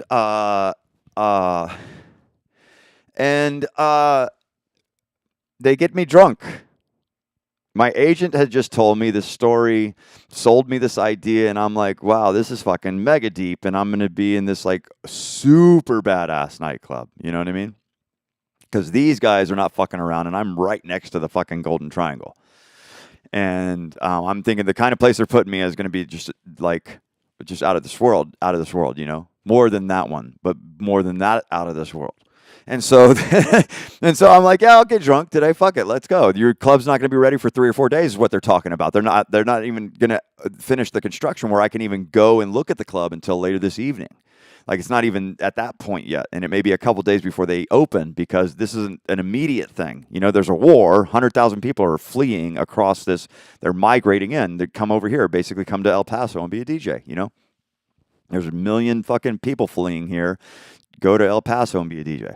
So at any rate, and I don't know if they have, it's not, you can't compare that El Paso to what they have in China, because in China they have massive entertainment, massive nightclubs, and massive opportunity for anybody that wants to do any kind of entertainment, even if you're whatever, you're mainland Chinese person or from like, there's just massive opportunities if you're there and you want to do it. And so they get me drunk. I down like 2 40 ounces at 7 o'clock in the morning after being freaked out all fucking night driving for 12 hours. I down 2 40 ounces. And they're like, get on this motorcycle. We're going to go fishing while we wait. But they're like, we're not going to stay in this hotel. We didn't like it last night. So the hotel we stayed in, they're like, we didn't fucking like that hotel. And this, you get this a lot in China. Like, you'll stay in the best place there is, and they'll be like, fuck that place. It wasn't good enough. They need to improve. We'll come back. We're going to go to another place right now, And we go to another place. And so, yeah, they were like, have your stuff ready, get your stuff ready, blah, blah, blah, get drunk, put your stuff in the back of the Jeep. And then they pull up to this fucking guy on a motorcycle, and they're like, hey, we're going to go fishing. We need you to get on the motorcycle with that guy, and we will meet you over there. Look, I knew I was kidnapped the whole fucking time. I knew I was kidnapped from the minute I got off the plane at the private airport. I knew I was fucked when I saw that fucking developer truck. And three guys and one girl. I knew I was like, fuck. They can make any scene happen. And so when they said get on the motorcycle, I said, okay, yeah, but let me take my bags, because if something happens to your car, I want to have my bags on me, And I'm thinking, I'm gonna play cool, play Joe cool, and fucking cocaine on the right at the edge on Myanmar and China. I'm gonna play cool, where it's like a DMZ, okay. I'm gonna play cool, and the minute I fucking go take a piss that I might be able to do something, I think I could get 90 miles before my legs are broken in one day. But then I will have to take at least a 3 to 5 day rest before I could even walk again. But I could do the 90 in one day. And would that get me far enough away to get me to a village where I could find a rice field to find the two farmers that work the rice field? You people don't understand anything. And so I'm going through these thoughts the whole time, what the fuck, at what point will I have a moment to flee? And just thinking I'm still in China, but I'm just in some like way, way deep, and just thinking, how do I get away from these people, And get on the motorcycle, and I'm like, let me please take my bags. You don't need your bags. No, please, let me take my bags. No. And if I wouldn't have taken my bags, they probably would have confiscated my passport. They would have taken my passport. They would have told me that they're going to keep one of my bags and that it's okay, it's safe. We have your other bag. You don't need it. Come on. They would have tried to distract me with like, you don't need that bag. It has your passport in it. It's fine. They would have done that to the death, where no matter what I said, oh, it's okay, it's fine. Don't worry, sweet boy. Do you understand? And so I said, no, I don't want to get on the motorcycle unless I take 2 bags. It was a big deal. And they let me take my 2 bags, 2 backpacks. And this guy drove me around the big blue lake. Swedish House Mafia, 2 weeks later, released the song, Don't You Worry, Child. This motorcycle man drove me around this big blue lake, and I had to stop a couple times for different colored military officers with machine guns, and I had to present myself and just say hello and stuff, and we love America stuff, and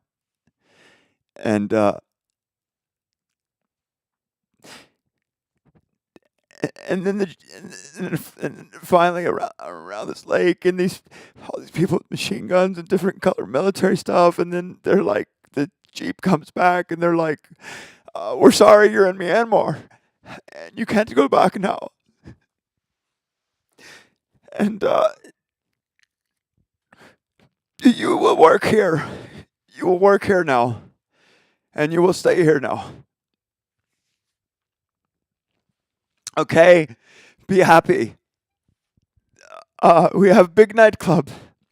We go right now.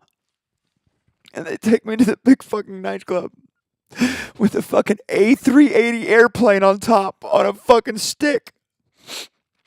A fucking A380 airplane on top of this fucking nightclub in Kokang, Myanmar. And I'm like, who has a fucking airplane like that? Who's got a fucking $1 million airplane on top of this fucking little building? These are the real Golden Triangle people, y'all. And I'm seeing the people in the street and they're wearing, but you understand, even to get down the street, we have to stop at the weapons shop. And they have to give us a piece of paper. And then we go further down the street and we have to stop at the skins shop. And they give us another piece of paper. And then I get to my hotel. I see the airplane on top of my club. My hotel is next door to the club. And I get into my hotel's a casino. Covered in front with guys with machine guns and 24 karat gold fucking guns you never seen before. And shotguns and shit right at the fucking front door, yo. And then this is right after fucking that MGM. And they take my fucking room, yo. And there's all these fucking nets. So I can't jump off the balcony. Yo, every floor had fucking nets. Outside all the windows, nets covering all the buildings. And cages in the street. There was fucking cage. Oh my God. Oh my God. Oh my God. Oh my God. Oh my God. Oh my God. Oh my God. Oh my God. There was fucking cages in the fucking streets. And there were no streets. There was all fucking dirt roads and huge fucking buildings and golf carts. Everybody has a golf cart unless you're in one of the military jeeps.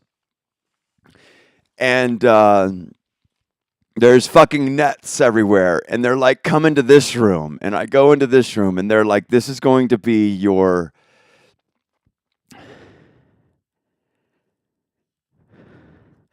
I don't know how they introduced him to me. And I only met him the one time. And it was that was scary. That was fucking scary as fuck. I thought in that room I was dying. I thought I was dying in that room 100%. And I said, "Excuse, could I please go to the toilet, please?" And maybe I did something or said something, and they had their gold guns all on the table and shit. I'm not fucking around.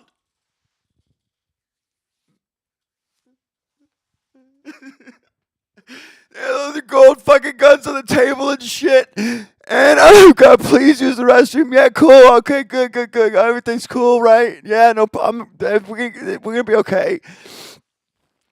Yeah, I'm fine to work tonight. I'm good to go. Everything's cool, right? And they're like, okay, so next door, you're gonna be living next door to this guy. He's gonna make sure you're okay. That was how I was introduced to him. I had some amazing experiences there that are just out of this fucking world as well. But at the same time, it was extremely fucking scary as fuck.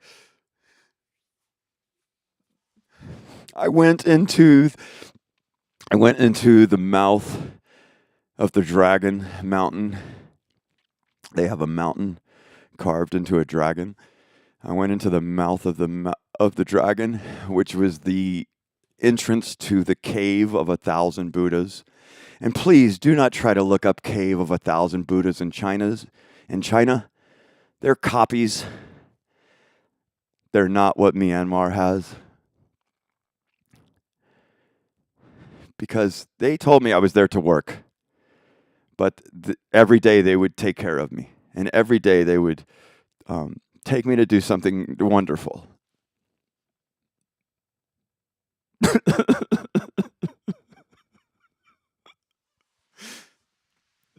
So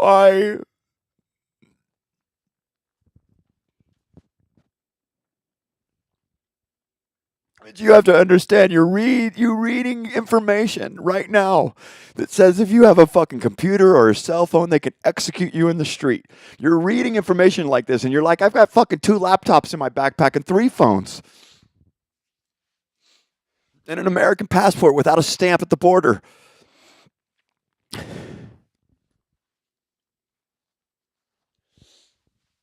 And without a visa to the country.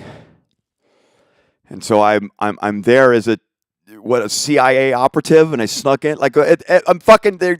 At any minute, I could be executed, and I can't kill myself. And I have to be happy DJ. I get in the nightclub. It's fucking mad balls crazy. Fucking crazy. Fucking like what the fuck? Boxes. You know what I'm talking about. In big underground parties where there's fucking boxes and people are on top of those boxes, and they're out there. And you can see different levels of people. Like a sea of people that's not flat. It's like leveled because there's boxes. People are standing on all the shit and everything. And it's all like that. And then they're doing fucking fireworks and fire show. And they're throwing fire around. But fuck, I don't fucking know. The most insane shit I've ever seen in my life. And on top of this fucking nightclub is my fucking a fucking airplane. An A380 Boeing airplane. You know, but to not know... Can you be executed in any minute? And to see all these people with fucking guns you have never seen in your life before right outside, and not on the second floor, people. I'm talking like the 12th floor. And knowing you can't jump out the window, you can't go out into the front. And the way they have it, it's like a hotel that's like a donut, so you can see all the way down the middle. And you can see the casino floor and stuff like that, but you can't jump because they have nets, right? Not because you'll land on a slot machine. They don't have slot machines there. It's just tables. And my agent was like, do not step a foot in any room in the building you're in.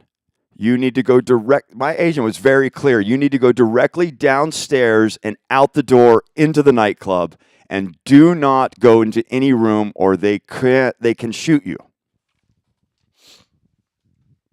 So, any normal person could have dealt with this perfectly fine, mentally. You know, you can mentally deal with this perfectly easy.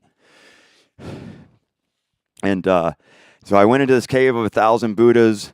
You have to carry a bunch of bananas up there because I didn't know this, but lions and baboons, you know, the ones with the big red butts, baboons like to eat guts. So a baboon will come out of a tree and will tear your stomach open and will eat your guts.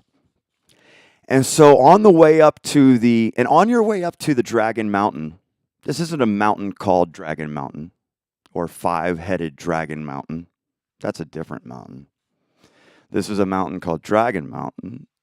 No, I don't know what it's called. Don't quote me on that. But it is it's a carved dragon into this mountain. And going up to that, there's like a 200-meter long sleeping Buddha. So once you get into Myanmar, it's all sleeping Buddha. It's all the female sleeping Buddha. They love the sleeping Buddha. I think because of the opium or something, or their drugs. I didn't see drugs and drug addicts, but what you do see is slaves and white face paint. And they all wear a longji. And so I have 2 longjis from Myanmar. I have one right here. This is a longji. It's just covering up that music machine that I'm going to have to sell to get to a place that I can stay alive. So anyways, this is a longji. And it's one piece of fabric. It's sewn into a circle, like a big sheet, and it's sewn into a circle, and you wear it as a skirt. And that's all you wear, that and flip-flops. That's all anybody wears. And face paint, white face paint, white war face paint. And they have the slaves lined up on chains, stacking bricks on the sides of the roads. Maybe next to the skin shop where they're selling, tiger skins and shit. This isn't no fucking joke, people. Or maybe it's next to the fucking weapons shop, which is also the corner market for the local kids. It's the big fucking shotgun store. But shit, shotguns you've just never seen, and you never, like, what kind of, what is that? Is that even, what is that? Is that a metal? What is that? Like, like shit you've never seen before, okay? And they sell it all to the North Koreans. And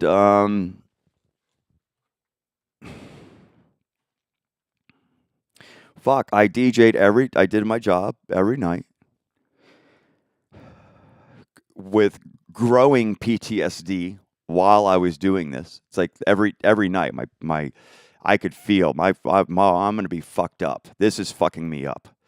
The way I'm thinking and I'm feeling and I'm how scared I am, and I'm holding it in, and then they're taking me to these places scary. So when at the Cave of 1,000 Buddhas, to get up there, you have to carry a bunch of bananas so the baboons don't eat you, and there's cages everywhere.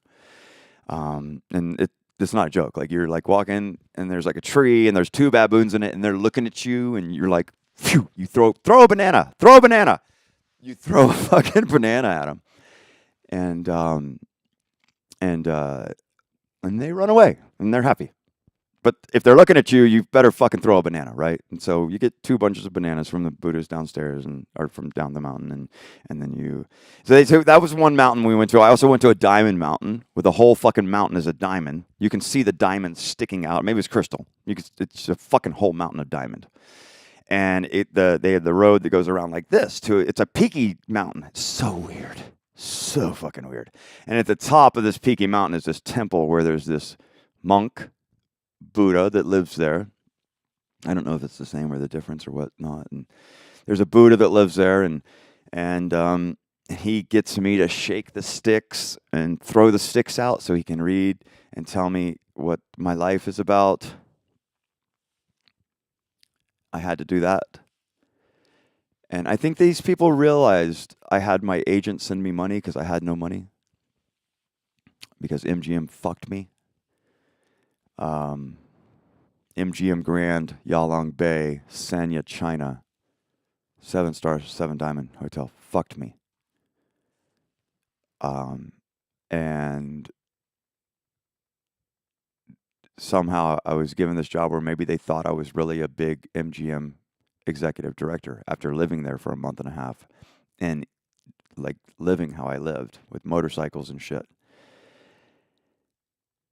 Going back and forth every day from the city to the beach and taxis, and just like everybody's like, how's this, they paid for everything. And then I got kidnapped, and the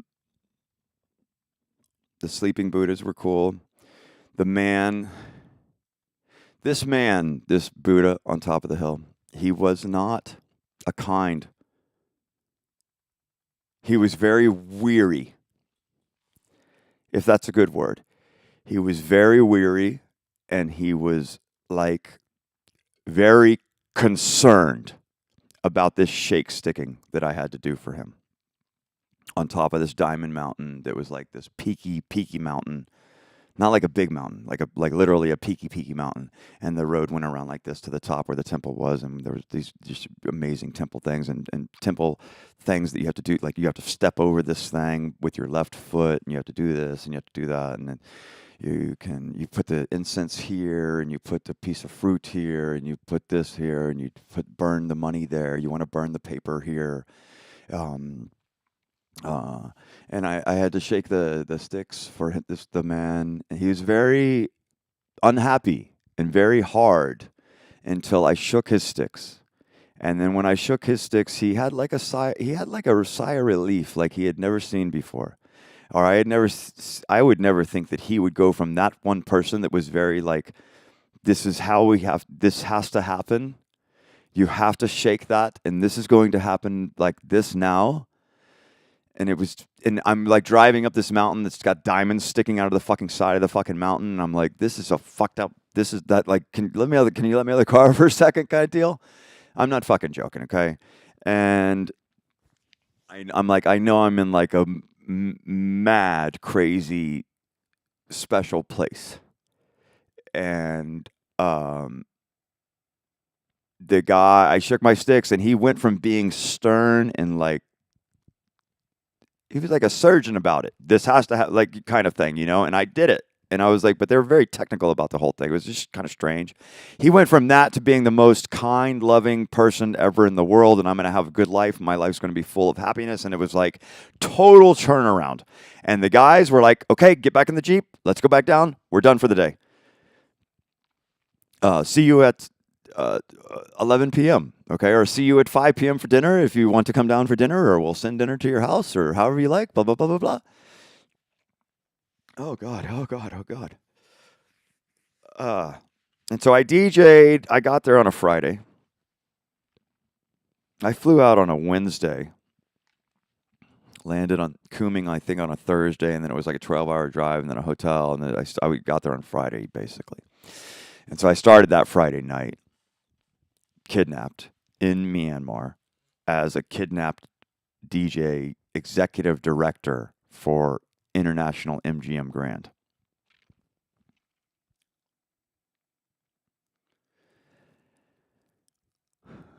And I DJ, club's fucking balls crazy. When I'm like, I finish my set, and it's the first time. It was the first time in a long time, because working for my agent, like I couldn't communicate with the people. And in China, it's like I would have to be on stage at a certain time exactly. I'd have to have my USB in my hand at a certain time exactly. I'd have to have my USB inserted in the machine at a certain time exactly. There's no fuck around about this. It's like 2 minutes USB in hand prior to show. 1 minute USB can be inserted, and it's because you don't want any conflict about the other DJ fucking around and like leaving his USB in there or whatever. It's on schedule. I have it in my contract. I go up there. I rip that. If there's a fucking USB in that fucking thing where it's 1 minute till, I rip it out, throw it on the fucking ground, whatever. Mine's going in. I'm not that rude. I would nicely set it to the side. But I generally would never touch anything that is part of somebody's business or career, their music collection. But when it violates, so they do it this way so that there's no like, oh wait, or was that your USB, or I'm sorry, or whatever. I don't know. You know what I mean? So it's very, very strict, and there's no like, you can't talk to the managers, you can't talk to the people in the audience, and when you come in and do the show, it's you can only come into the nightclub 5 minutes before. You have to be there exactly 5. So it's like you'll hang out outside, smoke a joint, smoke a cigarette or whatever until that exact minute, and then you walk inside in the back door. Or usually you're sleeping at your house and you walk in, right at that exact time, and you get programmed real fast, and so so I'm very used to this very rigid style of me performing in front of anywhere. Usually at my clubs I would be always like 350 to 3,000. But generally, the clubs I would play at would be in the range of like 700 to 3,000 on the bigger end, not smaller bar end. Most of the clubs I played in were 700, 3,000 people kind of clubs. And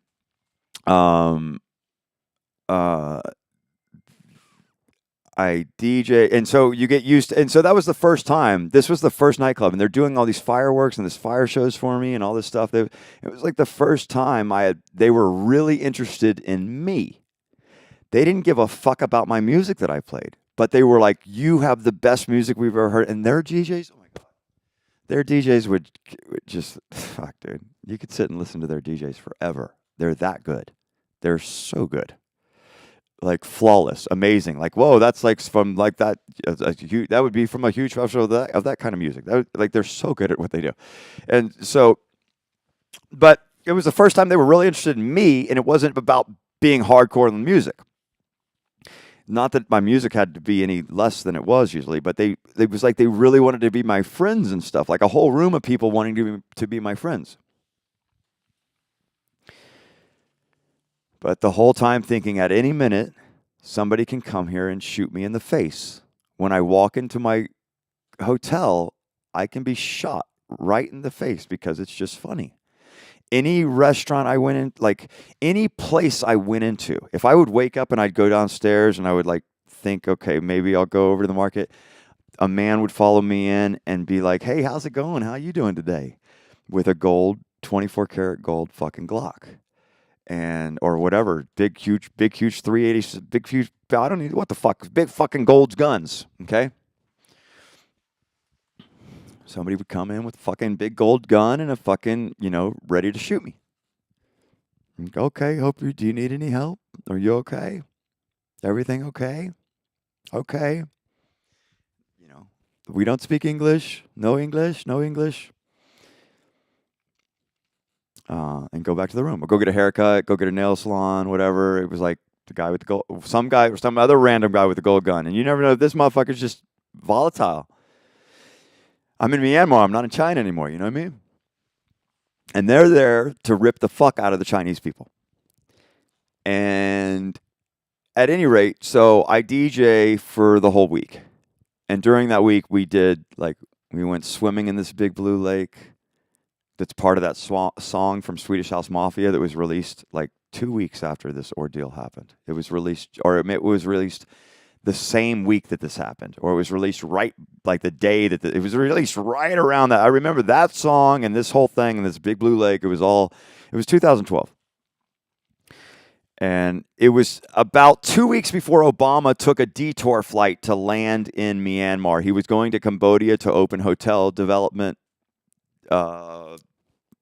thing, or to establish a deal for hotel development that he didn't get. The Chinese got it.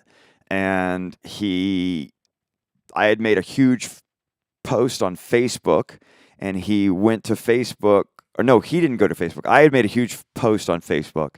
And 2 weeks, like as soon as I got out of, because like as soon as I escaped, I'll tell you that whole thing. But as soon as I escaped and all this stuff, Obama was the first U.S. president to have a United States delegate stop or have, if we had the airplane go there, they stopped in Myanmar or did something in Burma.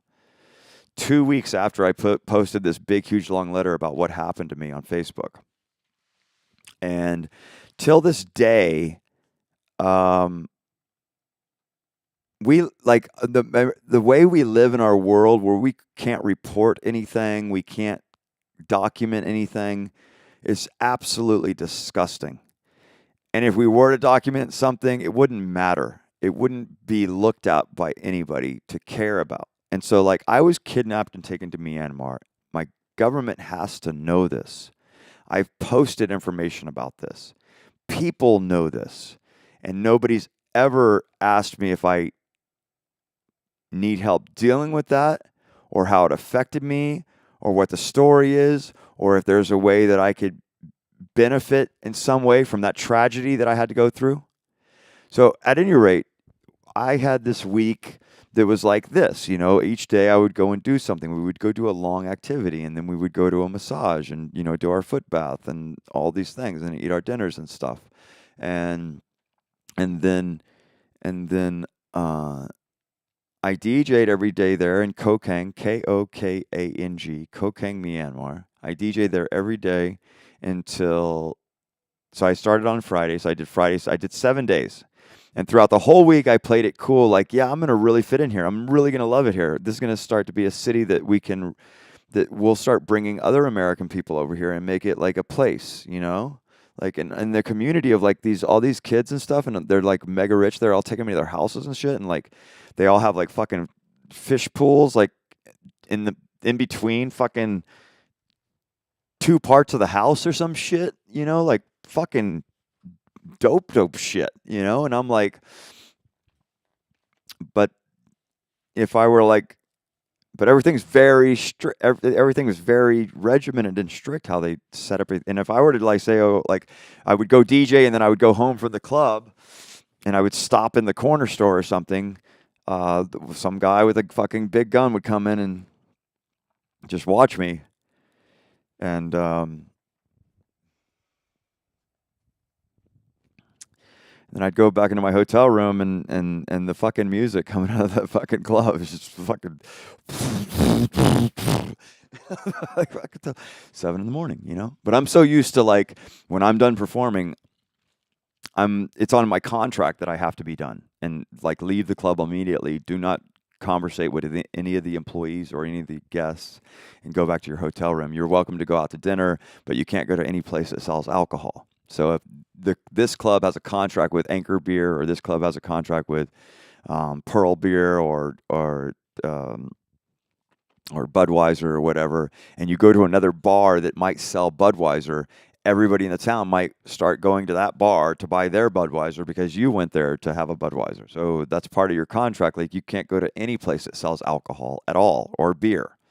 Some contracts, China Media Group was that big, where they, it was like extremely exclusive contract and very regimented about who I could speak to and who I couldn't talk to, and I could only speak to my translator, and my translator would have to go through this whole deal. Everything's very regiment, and at any rate, I was very used to being done with my show and having to either my driver would take me to a dinner and to a massage place or whatever before I went home, which would be either my home or my own hotel kind of thing. And when I mean my own hotel, like I would like have like a super big badass hotel that was like basically kind of only mine. Like I wouldn't rather see much other people there, you know. And a lot of times I was in places like that, and like the hotels like governors and mayors and stuff stay in, that like not, you just don't see a lot of anybody there, and it would be like basically my own hotel, or like huge resorts with fucking multiple sprawling fucking oceans and pool design things all with each other, and gardens and everything, and tropical coconut trees and everything, and fucking the animals, the fucking pelicans and the pink ones and the fucking all those exotic animals just walking around everywhere in these hotels I'm at. You know what I'm saying? And so like, and I was used to, just getting done DJing and just going right back to my hotel. Or I would have like an entire wing. Like imagine like the entire wing of MGM, like and that being like that's your wing, and there's nobody else there, but you have maids there every day cleaning every fucking inch of it, and it's like, and you have this huge fucking, like, what the fuck. And so I've been very used to going back to my hotel room immediately afterwards, and this and that and stuff. So anyways, that's a tangent of whatever. So I DJ'd there for a week, and then I played it cool every day, like, yeah, this is no problem. I'm really fitting in here. I like it here. I'm going to be really happy here, because they really liked me. This was the hardest part. It was leaving, because of the fact it was the first time after like 2 years of touring with no stop. Like I was 2 years of fucking grinding it out in China, not knowing where the fuck I'm going, how to get there, how to talk. It was like 2 years of, and like having to DJ every single night. And if it didn't work out at this club, I would have to go to another club, or I would go to another club. And if I didn't like it, I'd want to go to another club. And it was 2 years of grinding it out every single night, and doing it every single night, and going from club to club every single night. There's like very limited time you have to prepare and do all these kind of things. And then they're very, very strict about how tight everything has to be, as far as BPM, decibel levels, and different parts of the club. You have to control the volume for the decibel levels it's very, very strict about everything. And it's good that way. And anyway, so I DJ'd, and then on the next Friday, the first Friday I was there, I had been there 7 days, and my agent had sent me money, because I was like, I want half the money, I want half the month's payment. I was like, because I can't be here with no money, and the only time I eat, like I want to go outside and buy my own stuff. And I'm like, can you send me money? He's like, I can't get money to you. And I think he sent me like, I don't know, 10 grand or something, or 7 grand. I think he sent me like 7,000, so I could have some spending money. But like I said, if I went into a hair salon or whatever, and just like the normal hair salon, this is like, fucking dirt road and golf carts and tiger cages on the side of the road, and people walking down the dirt road, sweeping the dirt road with war paint on their face, and like in a group like slaves, and you're like, what the fuck? I'm trying to eat fucking chicken rice, right? Chicken and rice. and I'm like, what? I've never seen that before. That's pretty cool. What are they? And they're like, that's whatever it is, you know what I mean? But each day was very special. And the people that are there in Myanmar, I love them very much. And I respect the people of Myanmar so much. We are just, when you learn to be a human being, you can engulf yourself in so much joy and real happiness. And you can feel confident that that joy and happiness isn't a circus. It's not a fucking circus show. It's not a fucking disappearing act. It's not a gamble. It's not a competition. It's not a combative sport. It's not a competitive sport. When you're speaking to somebody that you know is a real human and y'all just enjoy each other's time. That's how every connection I had in Myanmar was with every person, except for like these certain things I had to go through with, like the cave of 1,000 Buddhas. I had to walk to the very back, and I had to give an offering to the Buddha that was back there with his Buddha son. So I met at the very back of the cave of 1,000 Buddhas, and I had to walk past all 1,000 Buddha statues. So there's been over 1,000 Buddhas on Earth. And they only come every 2 or 10,000 years or 5,000 years. They only come, I think, every time they come out of the underground. Or I don't know how the Buddha thing works. I don't know. But there's 1,000 Buddhas, and they don't come every year. So we haven't been alive 2,000 years, people. The Buddha comes like every 5,000 years. So do the math. So we've been here for 5 million years. Okay, is what they're saying. And anyways, I walked back to the cave of 1,000 Buddhas, the Dragon's Mouth, Dragon Mountain. Had to walk into the Dragon's Mouth through the cave of 1,000 Buddhas. We had to stop in the middle of the cave, and that's where we first met the monk and his son.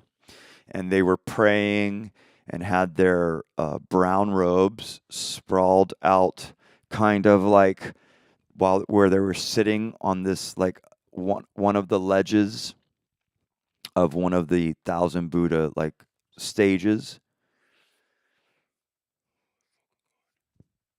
And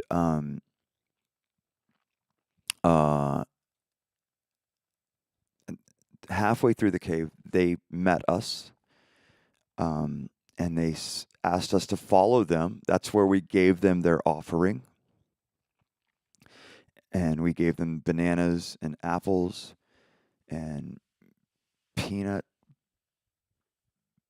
butter, maybe, or peanuts, or maybe I'm imagining that part. I don't remember exactly. I gave them bananas because I was told I had to carry the bananas for the baboons, and I threw bananas at multiple baboons on the way up the mountain. And walking up the mountain, you hear the sound you've never heard in your fucking life. It's like, it's like, ee,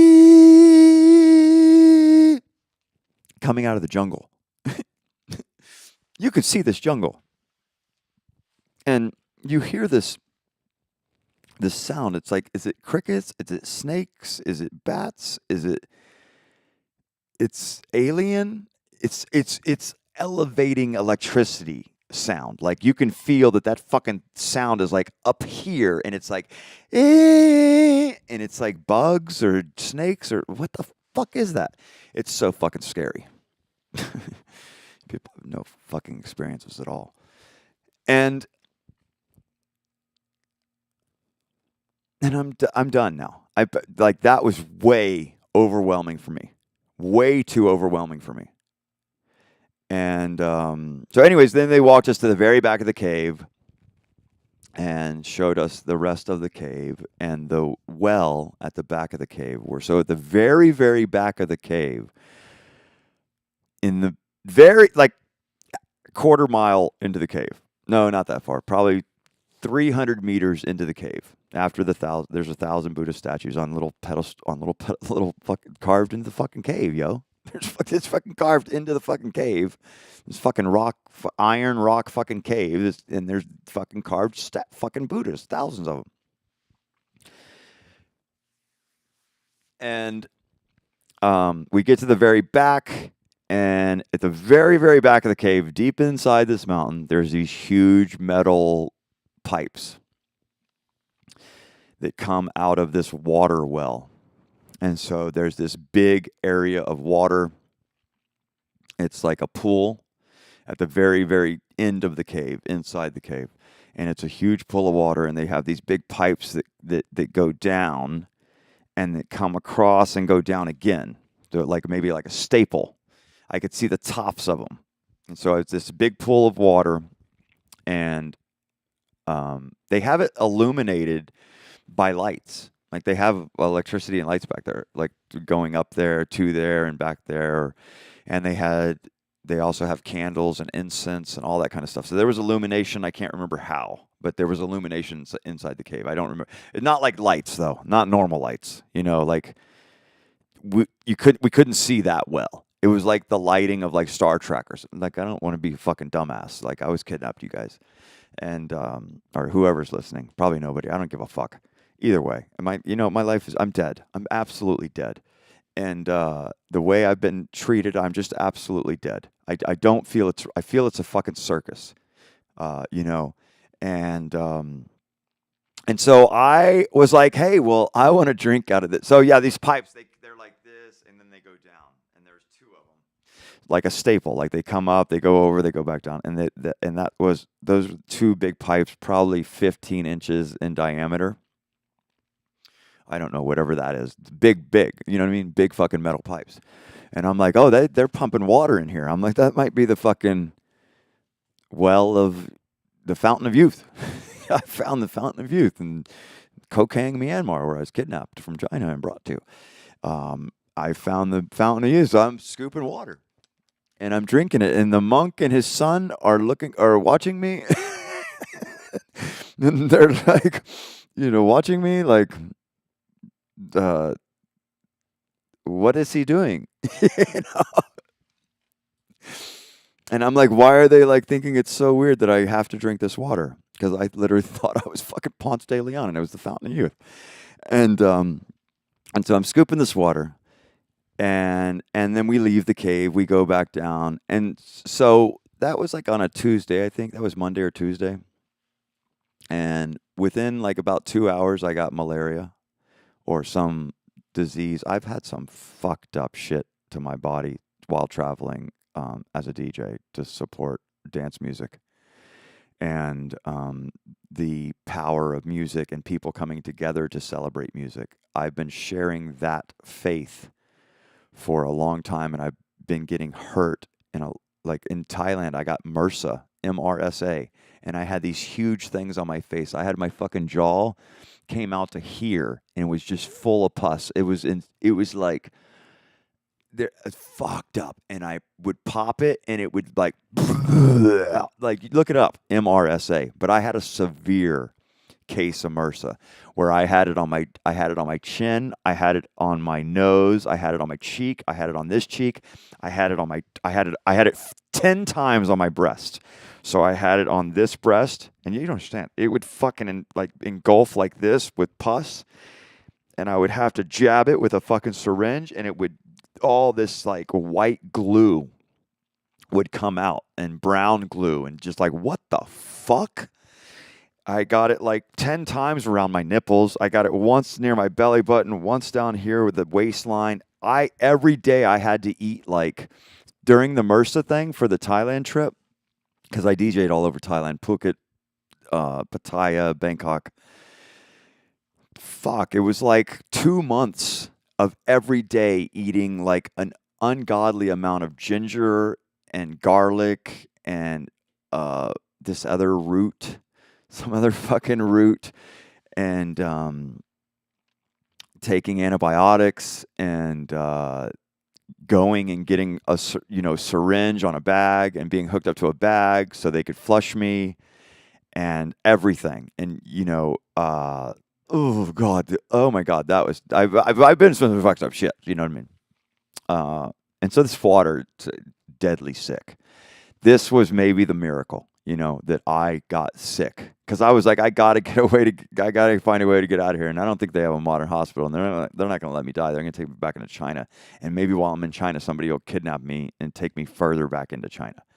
That was the goal or thought or something. So at any rate, I drank out of this fountain of youth, and I'm scooping water. We get back down to the city, and I'm deadly ill, and I'm throwing up, and I'm shitting, and it's extremely fucking painful. And they take me to doctors, and they start giving me stuff. I'm sorry I got off on a tangent about the Thailand MRSA, but that was so fucking painful for so long. My God. Uh, Jeez. Um, and I got, yeah, some kind of, I got water poisoning. And I drank out of a well in the middle of Myanmar. And so then uh, I started taking all these medicines and stuff like this, and I'm deadly sick. But I'm like, I can DJ every night. I don't have a problem DJing. And I'm like, I'm cool to go do my hour show. Um, but I would like be like deadly sick for 30 minutes. Like, he's going to kill himself. He's so sick. And then I would be fine for a couple hours. And then I'd be deadly sick. And then I'd be fine for a couple hours. And then I'd be like almost dead, like throwing up, shitting on myself. Just like fucked up shit, feeling horrible. But it somehow that started like Tuesday or Wednesday. And so I was like, but I'm cool. I'll make it through this. The medicine's fine. If I take this much, if I take this medicine, blah blah blah, I can do the show, blah blah, whatever. It was like it wasn't like I don't think it was like malaria. I don't think I had malaria. I don't know if I had malaria. They didn't tell me what I had. They gave me a bunch of medicine to fix it. I took the medicine. Anyways, that following Friday, I had been in Myanmar for 7 days. I had seen and they have a bunch of nightclubs there. They have a bunch of fucking cool ass nightclubs and cool ass fucking people. And late at night, like these people, like instead of me going straight back to my hotel, they wanted to be my friends. And these were like younger people that like ran that fucking city. And it was like it was like totally different than anything I've ever experienced before. And so like leaving, thinking I could die any second now from anything, or from somebody like saying that they have a reason to kill me because I'm an American and I'm there illegally. I smuggled myself in. I didn't come in legally. I'm violating the people of Myanmar.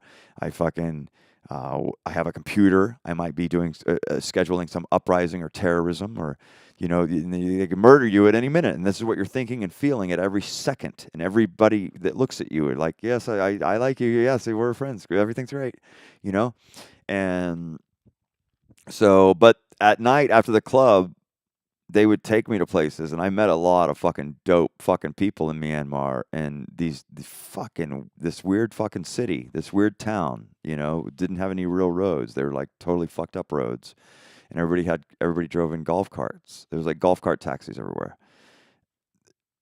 Don't try to paint a pretty picture of this. It wasn't, but the clubs we went into were like the town is shit. The fucking buildings are fucked. Some restaurants, it's just a brick wall. Like these guys just put up a fucking 5-foot long brick wall that's 5 foot tall, so it's 5 foot by 5 foot. They just pop up a fucking brick wall on the dirt road in the middle of, just off to the side, or because they line shit up, and so you just put a brick wall there, and then that's your whole restaurant is a brick wall. I don't fucking know people, you know what I'm saying?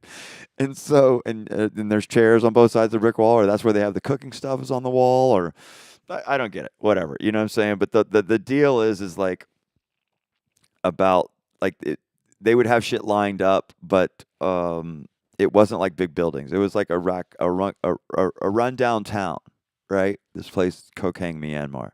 But the nightclubs are fucking, what the fuck? You walk in and you're like, what? What did y'all like, what the fuck, dude? This doesn't make any sense. Like, this is sick money and like really fucking fun and cool, and what a cool fucking nightclub. And everybody's just like, I don't know. I was there. I was having a blast. Myanmar was very cool.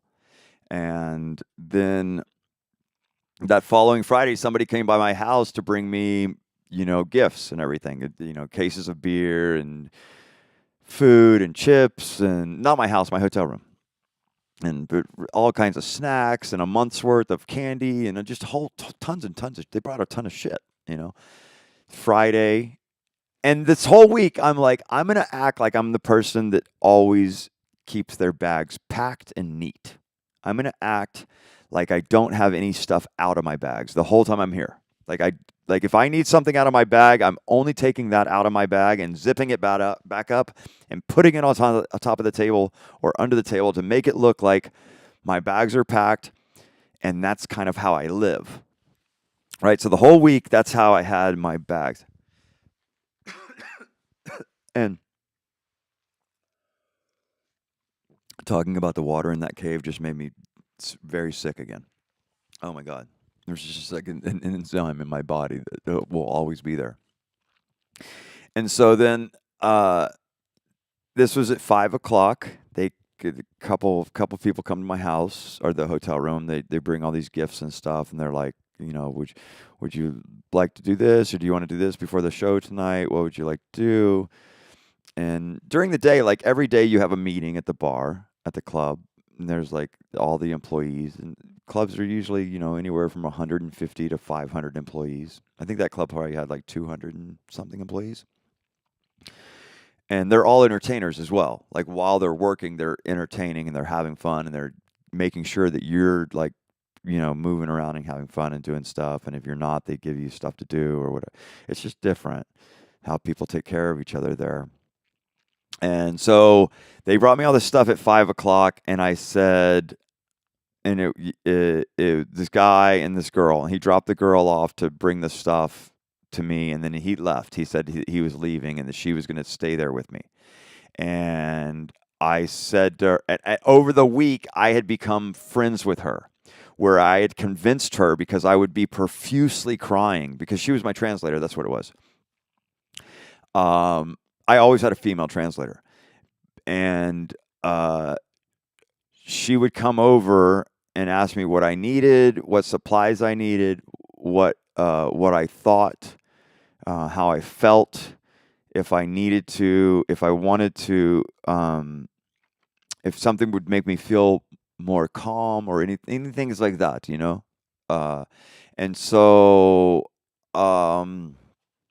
she was my translator. And during that week, like when we would go, when they would come pick me up, she would come up to the room and knock on the door and say, "Jason, please come outside. We're ready to go. We're going to go here and do this. We're going to go here and do this."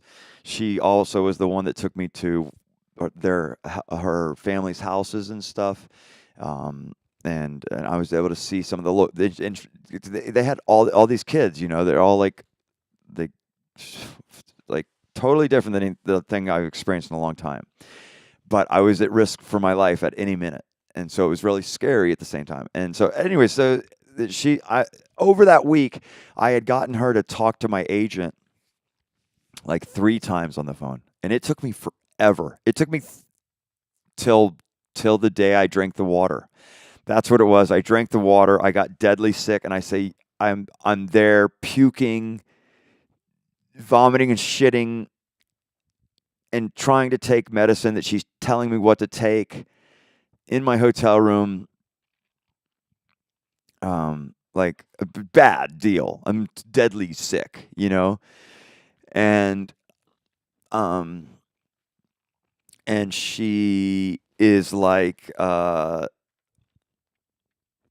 I'm crying profusely, like this is wrong. And she's like, "You can never go back. It's gonna be okay. These people love you. But you are here now, and this was where you will be," kind of thing, And this is no joke, people. I'm in fucking kidnapped in Myanmar, okay? And so I got deadly sick, and I was able to get her to talk to my agent. I think that's when he had to send me money. That's what it was. He had to send me $7,000 because the medicine I had to get. They had to get me all this medicine, and so he had to Western Union me, and I'm like, he had to Western Union me money because it was like I was taken by like these Golden Triangle rich people that are owed money, but they don't have any money.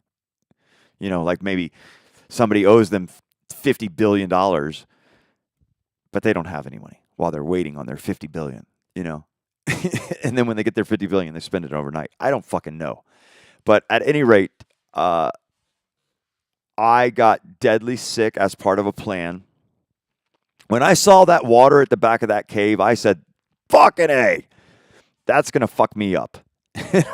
Or it's a fountain of youth. Right? And I went and I fucking started drinking that fucking water. And that day, she had to help. She had to go to the Western Union, get a Western Union slip, bring it to my room. I was that sick, y'all. She had to bring it to my room. And it wasn't like just being sick. It was like every minute, like shitting or I don't remember what it was or the way I felt. I can't remember how badly sick I was, but I remember I was really, really, really sick. And I was crying like so bad. And I was able to convince her after like 3 days of crying, like that Thursday, like the day before the following, I had been there 6 days, and it was like that Thursday morning, she agreed to talk to my agent, or maybe when he was telling me about the medicine, or they couldn't figure out the translation because she's Myanmar and he's Chinese, and she speaks some Chinese, but she speaks Myanmar, and so he didn't understand a lot of stuff that she was saying, and so they had to talk a couple more times. But she's like, if I get caught talking to your agent, my family is gone. My family, like she was like saying that like her part of her family or something, I think was are part of the people that are taken from China and forced to build this city under duress of death and slavery. I don't know the system of how whatever anything works out there or what is going on at all whatsoever. But I know I'm not in a safe place. And so then I had told her, yeah, she had talked to my agent 3 times So then I got her to Thursday morning or something. She came over to check on me or whatever, and I got her to talk to my agent. Then later that afternoon, she talked to him again, and she was like, oh, they like... Because she was under the impression that, I don't know what she was under the impression, but she knew that she couldn't talk to my agent or she would be in horrible trouble, like dead trouble. This is not like some joke. And she knew if she even talked to my agent or they knew that she talked to my agent that she would never be seen again, kind of thing. You know, this is like maybe a little like 18 or 19 or 20-year-old girl or something, a very young person, you know. But knows English, knows Chinese, and is from Myanmar. And my translator. And introducing me to people that are being very friendly to me. And generally, people are friendly in China, but like being like, we want to really be friends, and here, let's really talk and meet tomorrow and this kind of thing, and let's do this activity. And they wanted to keep me entertained a lot. It was different than me just always being in my hotel room. So at any rate, Friday at like 5 to get me ready for Friday night because they were like, you have to. And the way they told me I had to be ready for Friday night was like, fuck. If I don't do this Friday night, it's the last time I'll be doing a Friday night, was kind of basically, and not like it'll be the last time I'm doing a Friday night and I can go get another job somewhere. It would be like, this is like your last Friday night to do your Friday night, kind of. So I had that feeling. And so they brought all this stuff to my house at 5 o'clock, and my bags were packed. And while they're bringing it in, and then he said, I'm going to leave her here. And she said, but I knew that she already fucked up. She trusted me enough, and she was sympathetic. She was sympathetic enough for me that I was crying and I was deadly ill. She was sympathetic to take the risk to talk to my agent. And then when she came to my house with the gifts and when the driver left, within 3 minutes, I said, I am leaving. I am going outside, and I'm going to try to find a way to escape and get back to China. I know I have to get back up this long road. I could feel where I was. And I knew I had to get back up this long road, and then I have to stop at the fucking weapon shop and get a ticket. I'd have to stop at the skins shop and get a ticket. And then I would get up to the border where I would find motorcycle taxis that would drive me around the Blue Lake, where I would go past the green military people and the brown military people or the blue military people, and whether it's all blue military or all purple military, and they all have these machine guns, and I have to stop and pay them $10 or say hello, I'm an American, I love you, kind of thing. It's so happy, and then. And that's at the end. I knew I had to get down the end of this road, and I knew if there was one straight road that came to the town and that went up that way, right? And so I told her, I said, I'm leaving you here, and if you come out of this room in the next hour, well, I don't remember what I told her, but she spoke English, and I said to her, basically, if you leave the room over the next hour or 2 hours. And you say to anybody that I'm going or that I've left, because I knew it's 5 o'clock. It's like 5:05 right now. It's like 5:05 p.m. on Friday, maybe 5:10 p.m. I knew those guys are in the managers are in the fucking club. The police are over there. I had been studying this every fucking thing I could look at. It's a small little one road town with a million shops, and I knew 5:15 on Friday would be my best time because they were all preparing. Everybody was doing shit. You have to know the mentality of people. There are people that shift change at 5 o'clock in China. If you're in a taxi cab at 5 p.m., he will pull over on the middle of the highway and he will say, "Get out. It's 5 p.m. I'm off work." And he'll say, "Pay me." And you say, "What the fuck? This is a highway, bro. I can't get out of the car. It's 5 p.m. I'm sorry. There's no more working." And that's the way taxi drivers in China work, where you'll get out in the middle of a fucking street and be like, "What the fuck, dude?" But it's 5 p.m. So I knew there was going to be multiple shift changes and there was going to be multiple people already working on projects because it's a big Friday night kind of a deal. Right? And it's not like in America where it's only Friday and Saturday. Every fucking night anywhere in China or something connected to China, every night is like Saturday night. Every night is full to the top kind of entertainment, explosions, fireworks, dancers, singers, MCs, power show, everything, multiples of lots of different types of entertainment and multiple DJs, multiple MCs. It's just not the same as it is here, right? And but I told her, I said, because you were sympathetic to me, and because of what you told me, how they can hurt you, and they will kill your family. Like I was literally told this by my translator. They will take her family's home away. They will kill her family. Huge home with like fucking swimming pool ponds between different parts of the home. Not like some shit you see in America. Like this thing is attached. You're like these like sprawling things that look over fucking huge jungles. That's like a ranch house that looks over a jungle. You know what I mean? And you're like, what the fuck?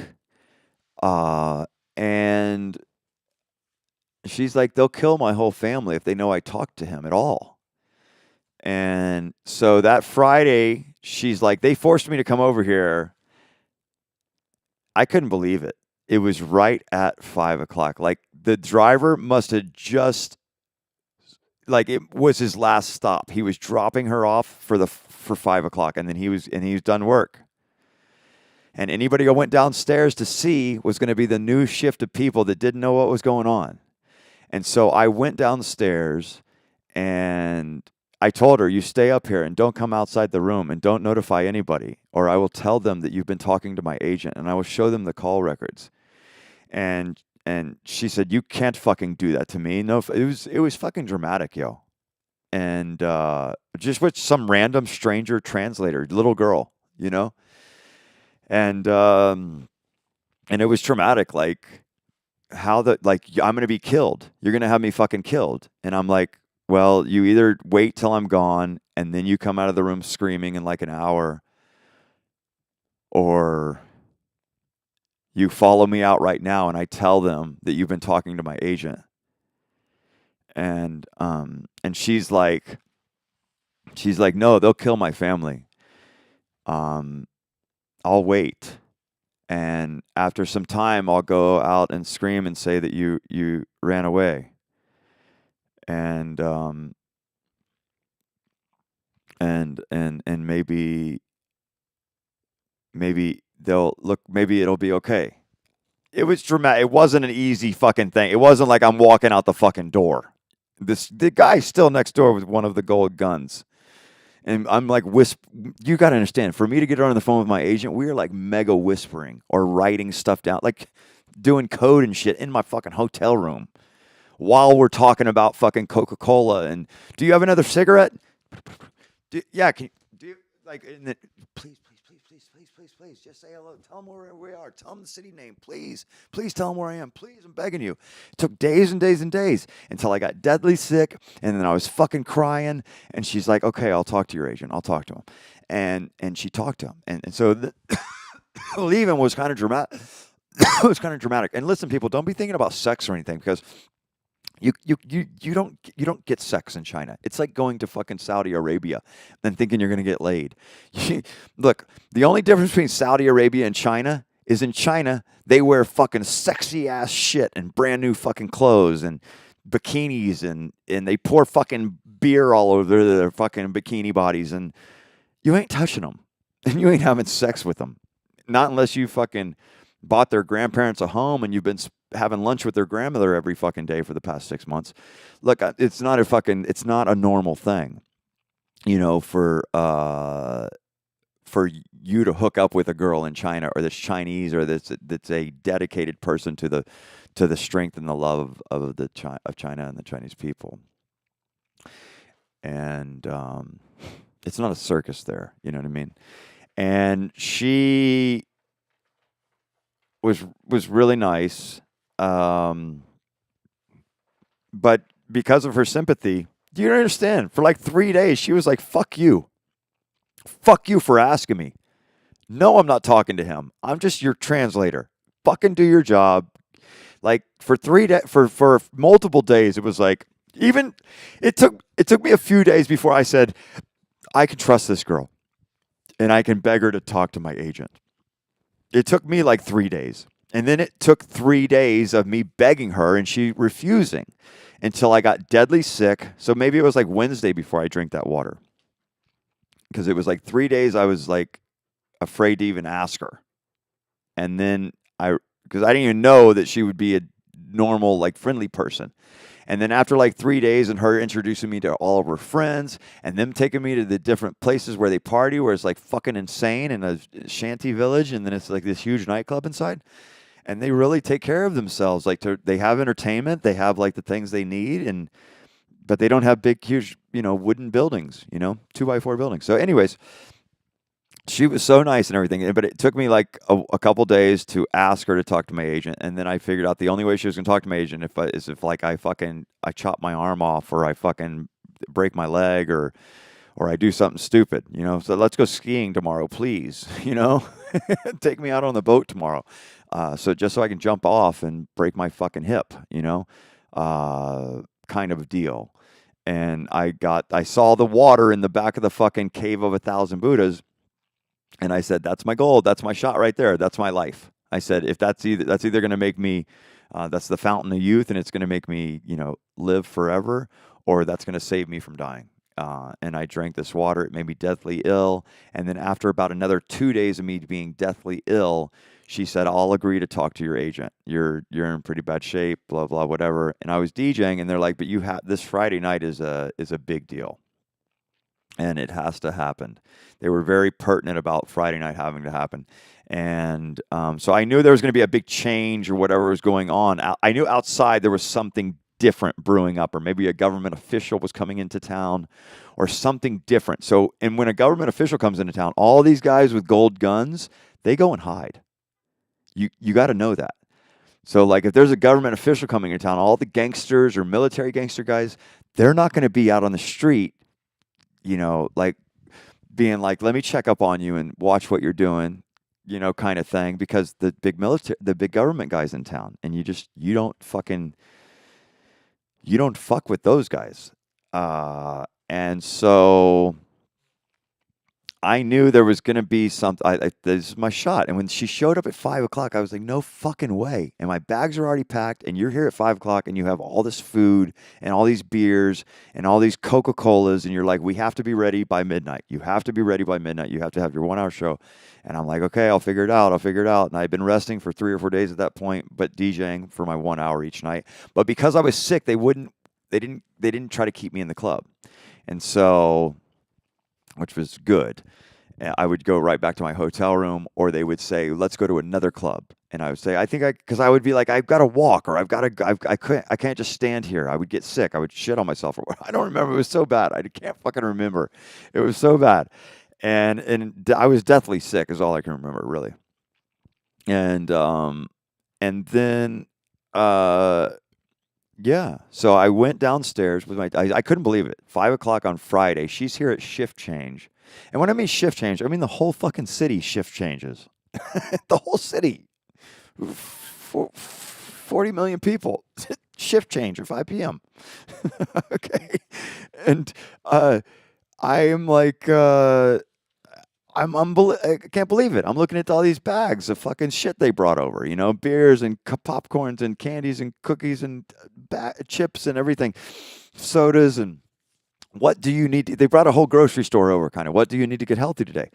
And I told, and then the driver left, and I said, no fucking way, the fucking driver left, and then she was there alone with me, and I was like, I'm leaving, and I will tell them you've been talking to my agent. And then that you planned this if you try to follow me. And she agreed to stay in the room. And I went downstairs. And I found a golf cart. And girl was driving across the intersection, and not a road. This is all just, dirt road.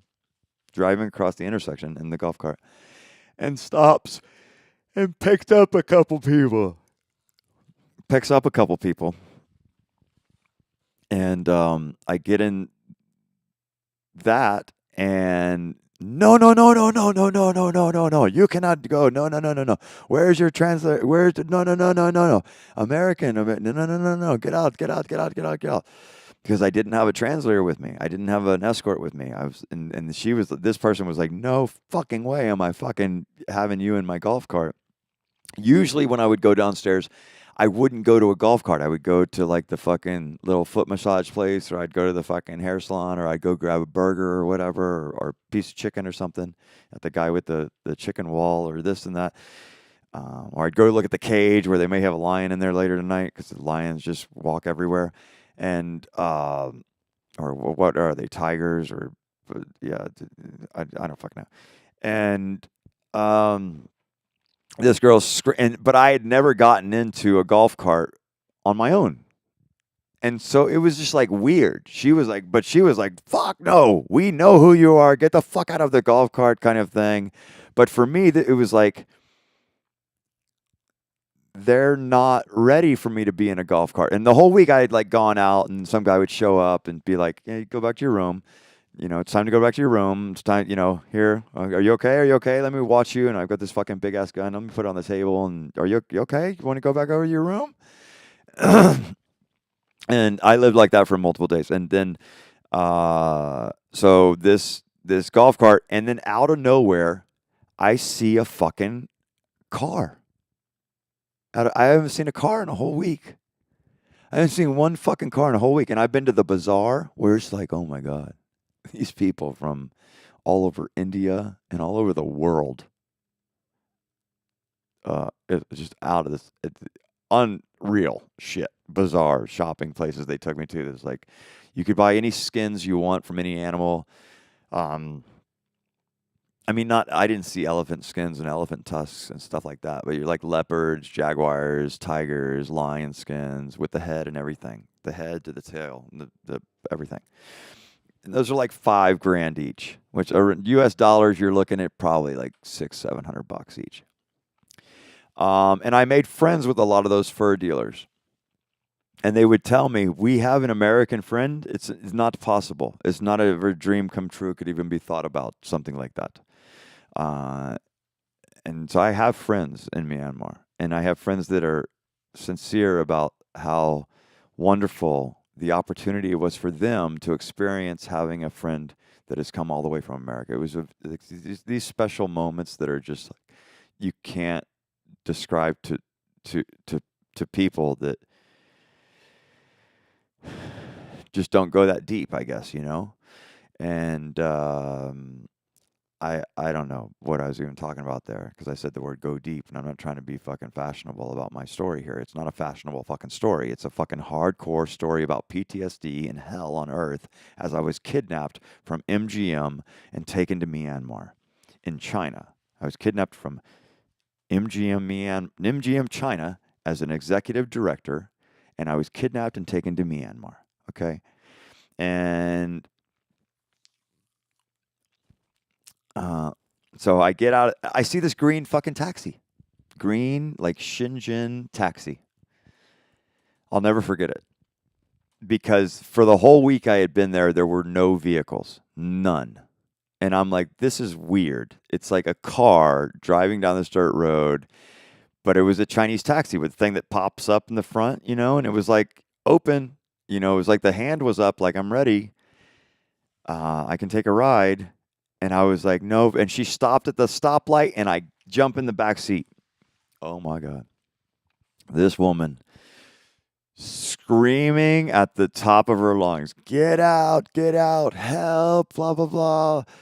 Get out of my car. I'm begging her. Got my 2 backpacks. I'm in the back of the car. She can't get me out. And I'm like, but you got a car. And she's like, what the fuck just happened? This guy got in my taxi. And she's so freaked out of her fucking mind that I got in her taxi. And I'm like, yeah, but your fucking taxi hand was up and the door was open and you stopped the fucking thing. And she's like, what? Like, it was just like so weird. And she's like, I'm doing the 5 o'clock fucking shift change fucking escape route as well, kind of deal. She's like, I'm in the fucking car you haven't ever seen before because they have you distracted at 5 o'clock so that you don't see this shift change thing. And she's like, you shouldn't even be seeing my car right now, kind of thing. You know, like, why the fuck are you in my car? How did you know my car was going to be here? How did you get in my car? What the fuck are you? What is this? I'm American. No, my God, no, get out of my car. They're going to blow us up immediately, right? And I'm begging her, please, please, please. I'm begging her, beg you. I beg you. Please, please, please. My agent's on the phone the whole time. Because from the time I go downstairs and I got my bags on and I'm telling my translator, my agent is going to turn you in. If they kill me outside right now, my agent's going to turn you in. If you run after me right now, my agent's going to say that he's been speaking to you. He's the one, the Chinese man, that's going to verify that you've been speaking to me, right? And that's what made her, like, shut the fuck up real fast and was like, fuck you.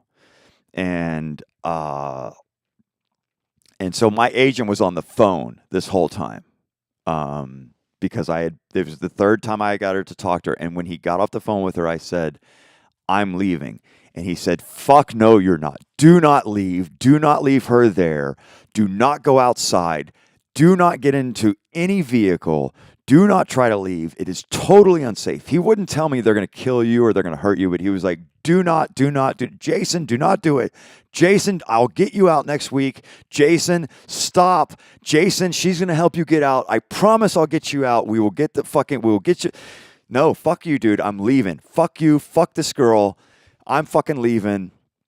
And it was dramatic. You know what I mean? And I've got my little fucking 1-inch fucking phone, and I've got him on the phone, and I go downstairs, and they don't know what I'm doing. They don't know if I'm going over to the club with Deck. I mean, and it's a shift change. It's this whole fucking weird fucking thing. It's like an alternate universe you can't imagine, and the whole world changes at 5 o'clock. And so then this woman couldn't believe it. So she drives me to this like fucking bomb yard where it's like a fucking abandoned vehicle yard, and like all these abandoned vehicles, like a sprawling, like, I don't know, maybe 100 or 200 vehicles, not thousands of them, but like 100 but a lot. And they were, and the no road and no flat road, like these huge craters in the road and shit. It was like this fucking junkyard with these cratered roads and all these fucking cars. But anyways, because the girl, when I'm in the taxi, because I had Rudy on the phone the whole time, She was so freaked out and like, what the fuck? How did you get in my fucking taxi? Why are you here? How did you get here? What the fuck? You're not supposed to see my car. It was dramatic. And my agent's talking to her on speaker. And she's, no, no, no, no, no. And he's fucking, please, blah, blah, blah. And he knows now I'm fucked. I've gone out of the building and gotten into a taxi that I'm not supposed to see because I should be being entertained right now by somebody or be having dinner or a lunch snack or whatever, you know, not entertained by somebody. Like what would that entail? Like not having sex for sure is what I'm saying, but like maybe listening to music or preparing music or her preparing food while I'm preparing music and translating or telling me about stuff in the local neighborhood or the local town, whatever it was, just, you know, healthy shit, y'all. Okay. So, but the thing with the girl that had nothing to do with anything like that. But when I went to leave, my agent was on the phone and he was like, you've already crossed the line, dude. You've gone downstairs in your hotel. So when I was in the first golf cart and she's screaming bloody hell, get the fuck out. And there's two other people in the golf cart and they basically like pushed me out of the golf cart. They like, or maybe they didn't push me. I don't remember being pushed, but it was like I got out of the golf cart because I didn't want a scene, right? And this is like in the middle of an intersection of the main town square intersection. You don't understand what I'm talking about. And I'm like, this is my and my nightclub is right here and has a big fucking A380 airplane on top of it. My hotel and this big intersection that's like the town square intersection. And this car is stopped in the middle of the intersection while it's looking for which way to go, and it's a taxi with the fucking hand up. And so I jump into the back of it. As soon as I jump out of the golf cart, she didn't see me in the golf cart. And so I get out of the golf cart, I see the taxi, I say, no fucking way, it's like some miracle. I get in the taxi, this woman is fucking freaking out, but she doesn't know what to do. Rudy's screaming at her, please talk to me in Chinese and trying to say stuff in Myanmar. And she starts to drive. Okay. I give her my American passport. I say, keep it. Take the fucking American passport. Whatever. Just get me out of here. Get me up towards that area. Take me up to where the office is, and I can see a Chinese military officer. I need a Chinese military to see my face, and is basically what it was. And so she drove me to this fucking junkyard that looked like a bomb pit, where they bomb vehicles, just to blow them up. That's what this yard looked like a yard where they just blow vehicles up. And this vehicle is like kind of halfway on its side. This vehicle's all fucked on the side, and all the tires are missing on that one. And not like something you see in an American junkyard. This is like a real fucked up scene, you know. And I was like, I didn't even know that, like she had driven me. I don't know. And then I'm on this like bomb site where these cars are at, and she points and says, get in that car right there. Out of the sea of like 100 cars, get in that car. Get in that car now. And this is Myanmar. It's hot as fuck, yo. And I got these two fucking heavy bags on me. I'm fucking freaking out. I'm thinking I'm going to be shot any second. I'm thinking the guy in the fucking room next door to me is going to come hunting for me. It's Friday. They got a government official in town probably. It's this whole fucked up deal. And okay, thank you. And I'm thinking, I'm going to go get in that car, and they're going to shoot it up and blow it up, right? And I got in the car. I got out of her car. I gave her a $10 bill. In Myanmar, everything is, in Kokang, Myanmar, everything is $10. It doesn't matter what it is. It doesn't matter if it's a meal, a food, or a Sprite, or a Coca-Cola, or this, or I can't explain it. Everything was $10. Like everybody wants a $10 Chinese $10 bill. I can't explain it. Except for the medicine. The medicine was really expensive, and that's why my agent had to Western Union me money that the translator had to help get out. And so that's why she helped. That's why she spoke to him the first time. Is because I was begging her, please, you have to help him to get the medicine and to get this Western Union. because I was in the country, without, I don't know, maybe you're allowed to just walk over there.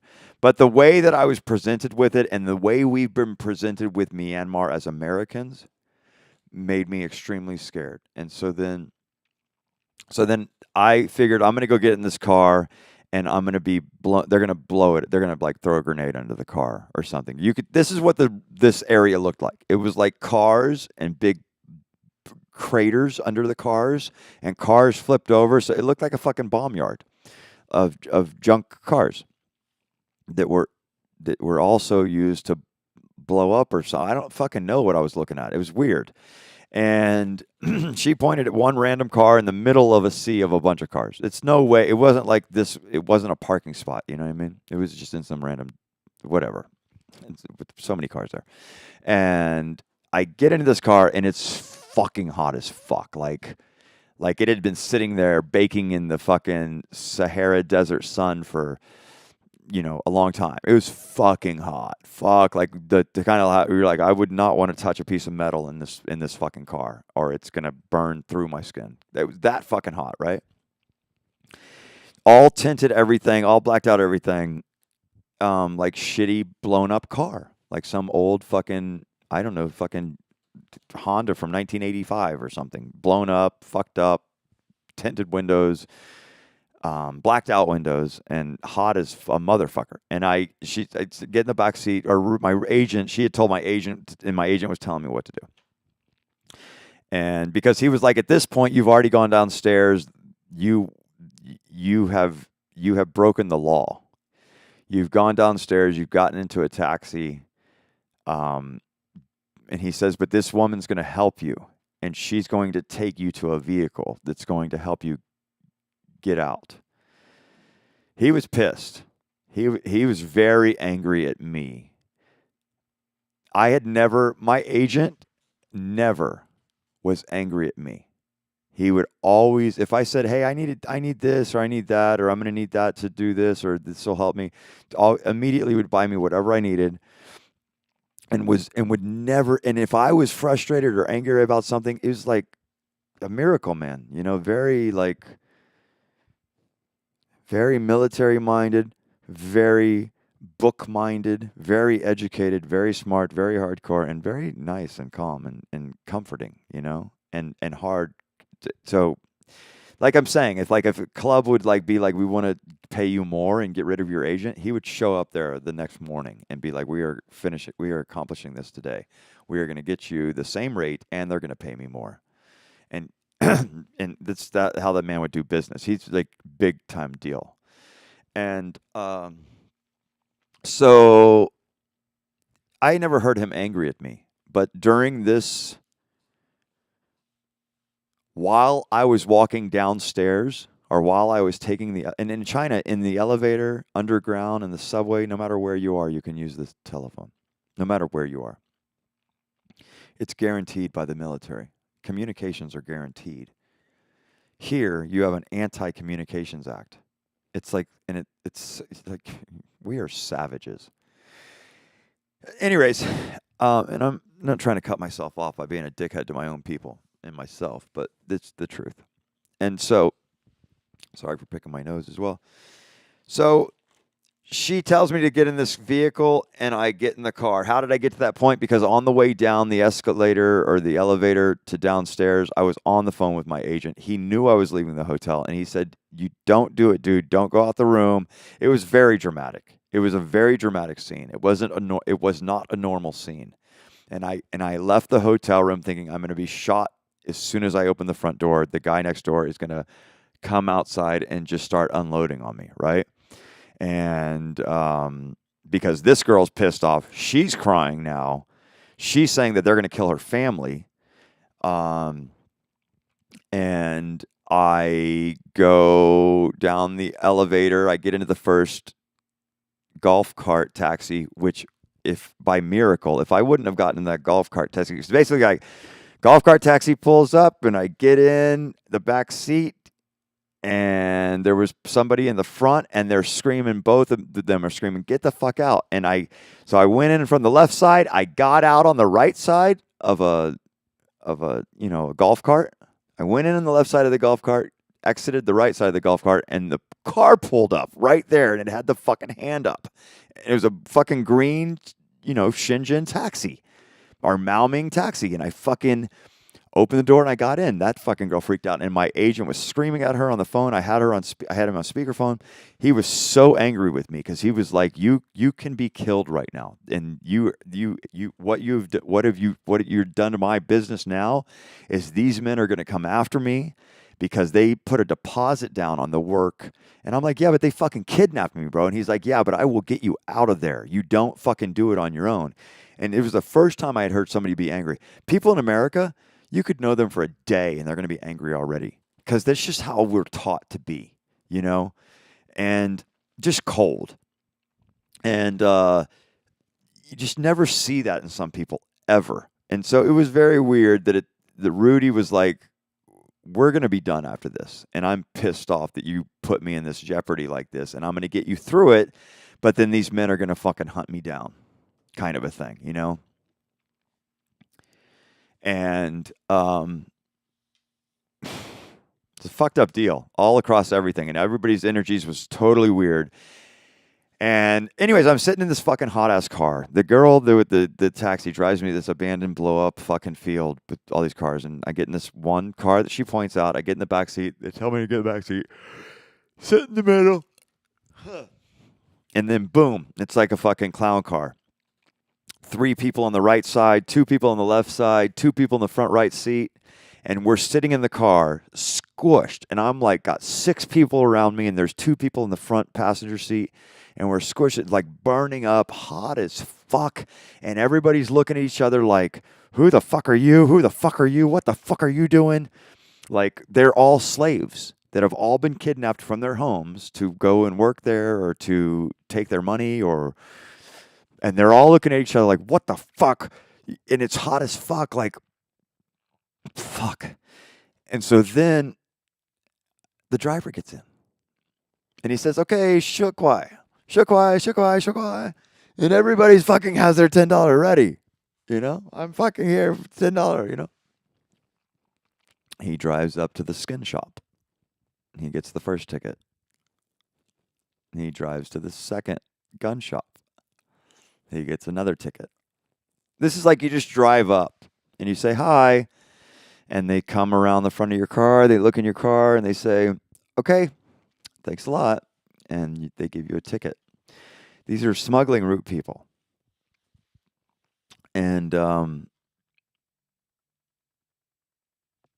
we get up to the border. I could see the border. I can see the Myanmar border. I can see China. I can see the Chinese crest and emblem. And I can see the motorcycle taxis. And I see the same motherfucker that brought me here a week before. It's about 5:35 right now. About 25 or 30 minutes had passed by from the time that I exited the hotel and got into this taxi. About 25 or 30 minutes had passed by the time I got up to the border. And it's about probably 5:30 now. Maybe 5:40. And I see the same motherfucker who drove me in. And he knows he kidnapped me. And he's looking at me like, what was the look? The look was like, "It's unbelievable. It's not possible you're back here. Like, how would you be back here? Like, no, you can't be coming up to me right now. It's not possible. Not humanly possible." Like, he was looking at me like, and he was like, "I have an obligation to take this guy back now." It was weird. Like, I was like thinking he's not going to take me back and I'll walk back. I don't give a fuck. I'll stop at all of those fucking military stops and I'll fucking... I don't have my motorcycle escort, but maybe they won't shoot me for having a computer in my backpack. Or maybe they say, "Hey, you can't just be walking back." But I see the same motorcycle taxi, and the look on his face was like, "What the fuck, dude?" Like, it had totally taken him, his whole entire body and soul out of that entire element that he was in. And he was like a totally different person, like looking at the world that like it was weird. This look that he gave me when I walked up, like so hollow, like it's just not humanly. It's not possible that you would be coming, that you would be here and you would see me here. Like maybe he would never be there ever again or something. I don't know. But the look in his eyes was very strange. You know, not strange, but like it's just not possible kind of a look. You know. And he said, "Okay, get on, because you don't not accept jobs in China or something. There's a thing called guanxi about your face, and when somebody's in front of you, you do however you do and stuff like that. And so he says, "Get on, come on, let's go." And he owes me now. You know, he didn't just deliver me. I came back, and he's like, "All right, come on, get on, and I'll drive you back." And I get on, and there's 20 other motorcycle taxis there with him. You know, and we drive up to the first purple beret people, or purple military. And I didn't have to pay them. I just had to say hi, and yeah, I'll be back. I'm coming back tomorrow. And I'm thinking that these people are so fucked right now, they don't know which way I'm going or if the Golden Triangle people had sent me to go this way, because I'm on the motorcycle taxi now. I feel like I'm pretty free and clear. You know, I'm in the DMZ kind of zone between the two countries on this motorcycle taxi. And I get up to the first purple military people, and they're so happy. They love America. They want everybody in America to know they love America so much, and they say, "Go on." And then I get up to the blue military uniform people, and again, they want to say hi. They want to take a photo. They want to, tell me to tell everybody in America that they love America so much. These are the Myanmar military. And so then we keep going, and I could see the fucking first hill that the motorcycle came down after the fucking Blue Lake we went around. And I'm like, no fucking way. I can see the fucking hill. I can see this hill that goes up, and it's just so gorgeous there, like jungle, village, city stuff, kind of stuff. It's gorgeous. And I said, what the fuck? I can see the fucking hill, and I can see red boxes, on the light posts. I said, those are fucking Chinese flags. No fucking way, I'm here. And boom, plop, comes out this fucking guy wearing a long G. Remember, this is the long G. Longyi. Longyi. This guy was wearing this long G. He comes out like he was walking down the side of the path with like a case of Budweiser, right? Huge, like 24-pack case of Budweiser bottles, right? And he's walking. So there's this motorcycle path that's like maybe only a foot wide. That these motorcycles go back and forth on. They call it the small path. It's what it's called. It's what journalists that have written about this, and they will write about these wars in Kokang and how people have to flee on the small road, and they use these motorcycle taxis to go on this like little like 6 to 12-inch size, like just little ruts that these motorcycles create. And so the man was walking next to the rut with this like 24-pack case of Budweiser and a bloody machete, like covered in red blood and rust.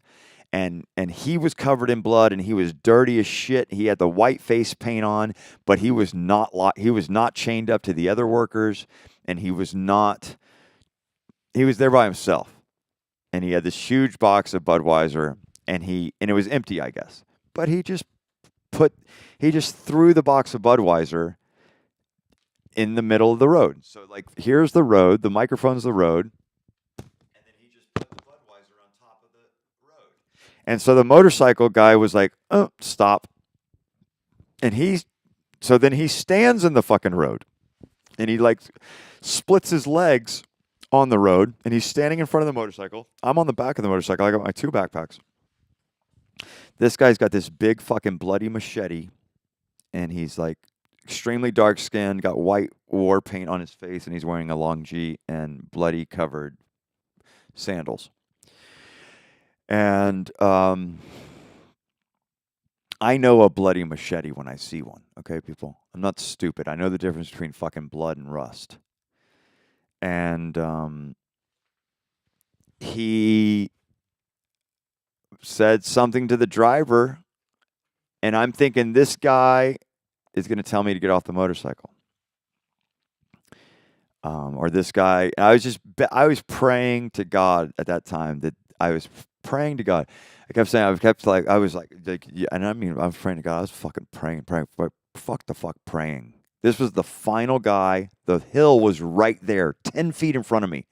The hill to go up, and it's like a 30-foot incline hill to be on the Chinese road.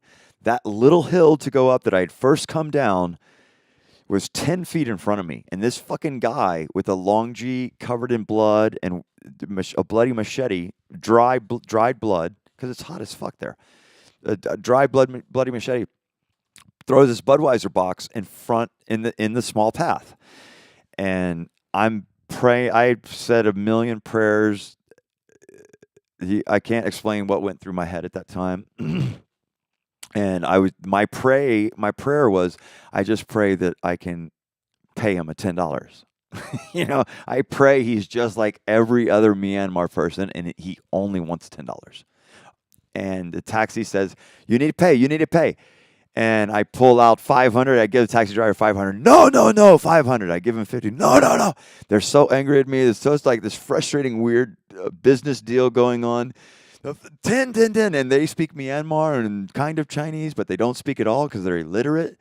And they don't, like, it's just so fucked up to explain what's happening here. And I'm thinking this guy's just going to fucking step one foot this way and chop and lop my head off, And I give him a 50. No 50, 10. And the guy is like, no, there's no problem. Fucking puts his machete under his arm. Here's 40 back. Thank you. Have a good day. And I'm thinking, and the motorcycle, okay. And I'm going, fuck, my head's about to get chopped off, right? I'm literally going to get my head chopped off right now. And because the motorcycle taxi, you're not like right up on the guy. They have these huge seats that are like probably 3 feet long. So you can be on the back of a seat and not be anywhere near the motorcycle driver. So I'm like, this guy's going to fucking lop my head off. And he didn't. And as soon as I got up, a Chinese tuk-tuk picked me up in a fabric tuk-tuk. There's a tuk-tuk, and they had it. And she covered it in fabric, like it was open. And she said, "Come on, get in." I went and got in it, and she got out, and she covered the whole thing in fabrics. And she drove me to the bus station where there was a hotel. I checked into the hotel. I got a bus. I flew back to America a couple days later. I took like a 20-hour bus ride back to Kunming. It was like 24-hour bus ride to Kunming. And the buses in that part of China, they're all sleeping buses. So you get in and there's like 20 beds. You have your own bed. It's very nice. But I rode a bus for like 24 or 30 hours.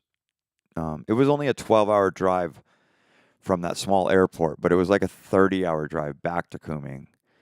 And when I got to Kunming, I flew back to Sanya, where they have an international airport. I picked up all my stuff and flew back to America right away. And then from there, I, was back in America and scared and wanted to come to Vegas and work at MGM, but didn't know how that would even play out. And so I was too afraid to do that. And more than anything, I just really wanted to get back to China. I didn't want to come to Vegas, where it's like just gross. And I wanted, and just like horrible planning on every front, just to keep this slots open, I guess. And I wanted to go back to China, but I was like so fucking scared from what happened. And my agent was like, "I never want to talk to you again. Don't ever call me again. And you owe me $7,000, not dollars, but 7,000 yuan," because he had sent me the 7,000 for the medicine, and he's like, so now you owe me that money because, or you need to pay me that money because that money came out of money that of my own money and the deposit, and I can't give them their money back, and so now these people are going to be coming after him. So the people are going to be coming after him, and so he never wanted to talk to me again. He was pissed off. I think I've been able to talk to him one time since then, or maybe two or three times, and he's told me who he's working with, or what kind of artists he has, or what kind of size shows he's doing. And I've talked to him a couple times, but he hasn't offered to work with me again. And he told me that I owed him the money back because he was going to be a wanted man of some sort. But at any rate, I went back to America, and all I could think about for 6 months was just like praying and how can I get back to China? How can I get back to China? I won't be so stupid to try to become a fucking entertainment director of some huge fucking American hotel group and then get kidnapped. I'm just gonna do my fucking Chinese nightclub DJing. You know what I mean? I'm not gonna try to be in these like super royal holiday spots and sell myself as a DJ. I'm just gonna go back to like normal places, where there's normal nightclubs and normal faculty and stuff like that. I don't know, it's just like different. Or I'm not sure what I'm saying, but I wanted to get back to China. I didn't want to be back in America. I didn't want to come to Vegas at that time, and but that was very dramatic for me. Is that being an entertainment executive director for the Chinese MGM Grand in Yalongbei, Sanya, China, which is the disputed seas of China. And I've been down there with like huge multi-billion-dollar blockchain companies.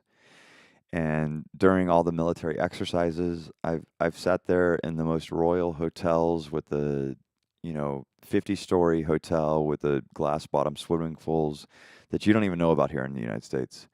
All these super luxury hotels I've stayed in, provided by these people during military training, where you see the helicopters flying by and all this stuff that you people are probably scared about. But for me, it's like I had my own like like fucking little military island. It's wonderful. And but I flew back there, and they have an international hotel there, and then I flew back to America immediately. And that's just the beginning of my story of China. From that time, then I came back to China. I became a top 100 top 100 performer on the Sino DJs list.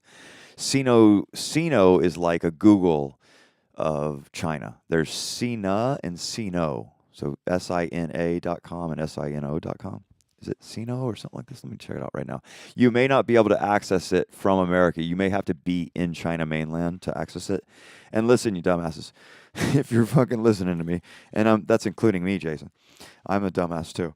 But listen, I don't remember what I was going to look up or what I was trying to think about. I was just looking up rhythm, and I insulted anybody who may be listening to this, and I do apologize about that. But and I'll look it up in a second if I can remember what I was talking about. But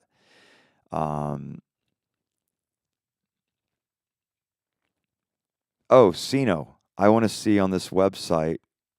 I'm not sharing my website. That's what I'm looking at back here. Actually, I'm just going to make this be the computer. Entire screen. There we go. So that's what rhythm is. I was upset a little bit earlier because there's producers out there that are still making music that doesn't have rhythm in it, and it moves around on the grid, and it's just very annoying. Sino DJs or Sino.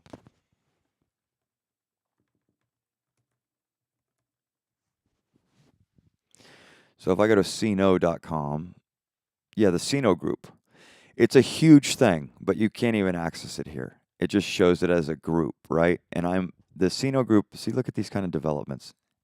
Have you ever seen some shit like that? Do you people understand where I lived for 12 years? I lived in these kinds of properties everywhere I went. These are the kind of properties I lived in. I started working with smart city developers, and then I started working with forest city developers. Smart city development is $50 billion investment. Forest city development is $100 billion investment groups. These are the kind of people I worked with and lived with, especially in Sanya, which is the disputed islands of South China Sea. And they have all these military drives. It's so cool. You're in these like exotic, and you got military like things you've never seen before. So I'm top 100. So yeah, so then I went back after being kidnapped and not wanting to come to Vegas because it's the shitty 5-star hotel and it's just American business and it's a failure in entertainment and everything. And instead of having entertainers, they have a fucking magic show. How entertaining is a fucking magic show? Are you going to go and buy new magic show fucking publishings every week? No. It's just annoying and stupid. Like, it's not entertainment. And I would never like have a magic show and say to somebody, I can make something disappear or reappear. That is like such a gross thing to like try to profit from. It really, really is. Instead of saying, no, you're not ever going to lose anything. I'm going to make sure you have a plentiful life and you keep growing and adding things to what you want in life to beautify the existence of your life. At any rate, I went back to China right away. With like $100 in my pocket, landed in Shanghai. Within the first week, I got a hostel for $5 a day. And within like 2 or 3 days, they were flying me to another city, Jiangmen. When I went back to China the third time, they flew me to Jiangmen from Shanghai. And then from there, I just lifted off and was doing great. And I had gotten to the point where I was top 100 in China on the Sino DJs list. Sino is a group that has website stuff, and they do websites. What's their business say? They do everything. They create worlds, basically. Okay, like it's like for fuck's sakes, what's their business motto? Sino Group's core business is developing properties for sales and investment. The group is also a major player in hotel investment and management, club management, property management, car park operations, as well as environmental and security services. At any rate, I am top 100 on the Sino DJs list from 2015 to 2019. I was number 80, then I was number 84, then I was number 88, then I dropped back down to number 82. And then I didn't continue to follow if I'm on the Sino DJs list after 2019 because I didn't care, and I got into music production, started going to school at Point Blank Online Music School, got certified in Ableton engineering. But I went back to accomplish more, and now I'm back here in Vegas, and I'm back here in Las Vegas, and if I talk to anybody about what I've been through or what I've done, and during the pandemic while I was in China, because I didn't want to leave, I wanted to learn more. The people are so amazing there. During the pandemic, I became a teacher, and like at some times, and what was my rate? I would make around, I think I was making like $16 an hour, and sometimes I would hit $5,000, $6,000 I would make in 1 month teaching online, one-on-one to young students and their mom and dad, or just maybe one young child. Any children from the ages of 4? No, I had kids that were 3, and they would get on camera and we would do word practice. But I had kids that were the ages of 4 to 14. I don't like teaching kids over the age of 12 because they start becoming self-conscious, and it creates a lot of boundaries in their learning abilities and capabilities of thinking or enjoying thinking. And so it's not enjoyable for me to teach people that are over the age of 12, but I would teach like generally 4 years old to 10 or 11 years old. And there would be months where I would make $5,000 or $6,000 at $16 an hour. So you do the fucking math. Never a day off, and I would do like 6 to 12 hours of teaching every day. And I was like fucking worked my fucking ass off during the pandemic so I could buy like DJ machines, and then coming and knowing that like cargo eventually or something, if I had to go back to America, nobody knew what was going to happen. And then it did cost me like, I think it was almost like $2,000 to send my stuff back to America, like this stuff I have in my house. And but after becoming top 100, like I was sent everywhere. I was sent to Thailand. I was sent to Singapore. I was sent to um, multiple places in Hainan Island. I was sent to a lot of places to DJ. I was the only freestanding American at the North Korean missile crisis at Sentosa Hotel on Sentosa Island in Singapore, where Donald Trump and Kim Jong Un went to meet. I was there. I was there, and I was the only free American. There were a bunch of stolen. There were a bunch of stolen Americans there.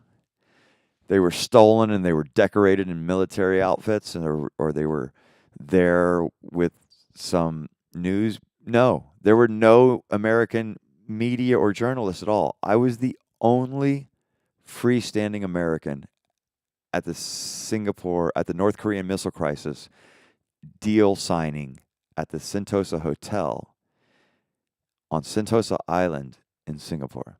You have to take the train there. It's this whole deal. They have the dragon that spits water out of its mouth. They have two of those. They have the underground swimming pool, or the glass bottom swimming pool. They have the whole. I DJ'd a lot there at a bunch of events during that week, and but these people sent me everywhere. So,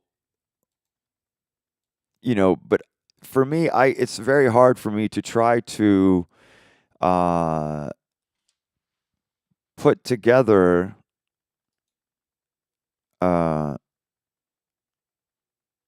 it's very hard for me to try to motivate myself for anything, and I think I'm about to become homeless. And it's like I said, I worked the last 4 days. I worked my ass off. But if I said anything about China, like people would be like questioning me, or like, well, no, aren't they this, or aren't they just like so disgusting and so uneducated and so unfriendly and so incompassionate and so rude and so ostentatious and so so bad, the way if I were to say China in front of anybody, it just goes bad immediately. And it's so sad that we are so stupid of a civilization here in the United States, or any NATO speaking organization country that may try to propagate on this savage lifestyles and competitive sporting and coliseums that can't be filled unless you have competitive violent sporting. It's just gross, in my opinion. It's absolutely gross what we've done as a people, and what we've lost is traditional artwork, the ability for families to have artwork that they celebrate and love together. Artwork is what creates faith.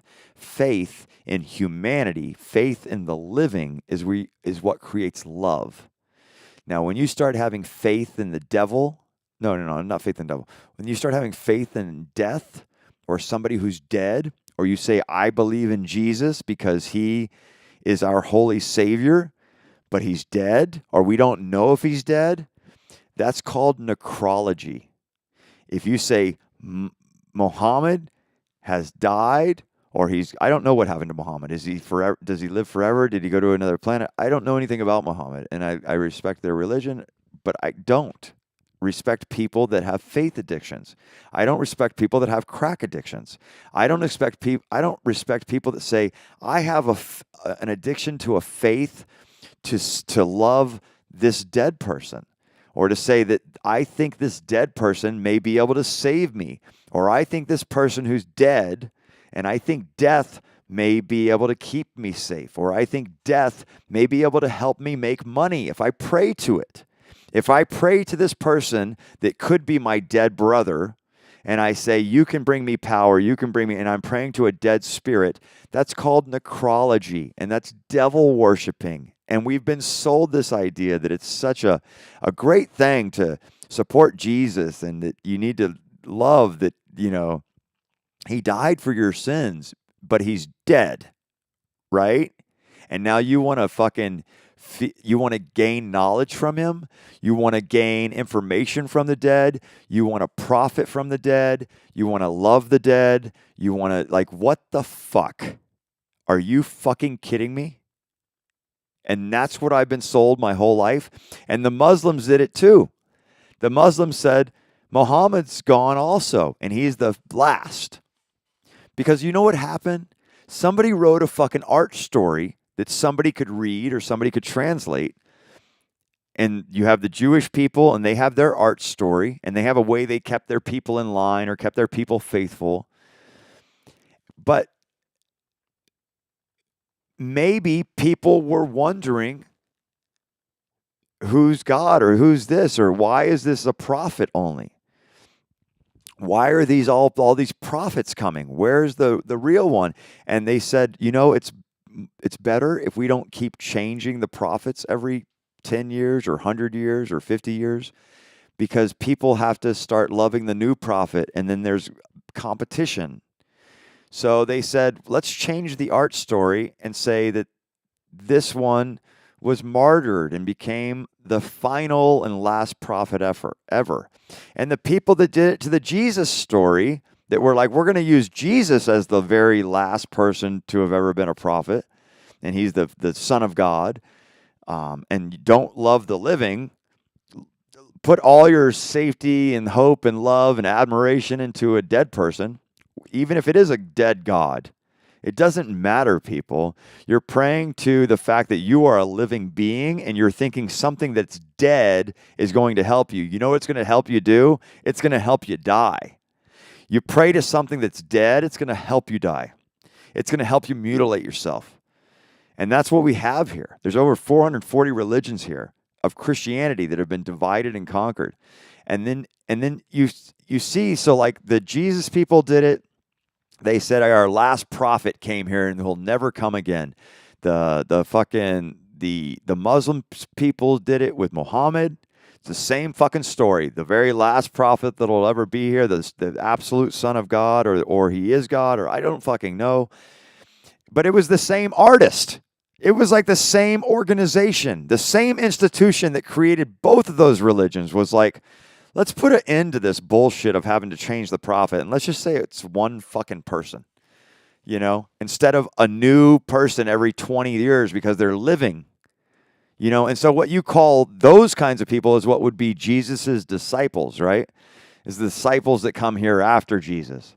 I'm not a fucking disciple of Jesus. Jesus was one of my brothers. And if you talk about fucking Jesus, you're talking about my family. And if you want to talk about my fucking dead family, fuck you. And if you want to sit there and pray with your hands together about how Jesus is going to save you and love you, you're praying to death. And that's called necrology.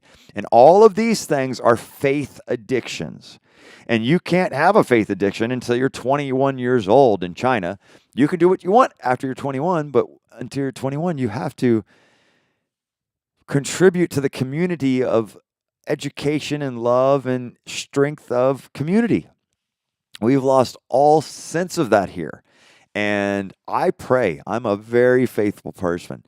But if somebody wants to talk about Jesus or talk about saying that the only people that are good in the world right now are disciples of Jesus, and the way the fucked up motherfuckers think, and how two-faced you are, and how racist you are, and how horrible it is, and I just don't understand how, I see a number 1 up there, so I don't know if that means. I hopefully know he's listening. I don't give a fuck anymore, because I'm going to be homeless by Christmas. I'm pretty sure of it, and I worked my ass off the last 4 fucking days in MGM. I've been to every property in MGM to try to find out who I can describe what happened to me in my situation, and they can look up my record and my history at working with the MGM group in China.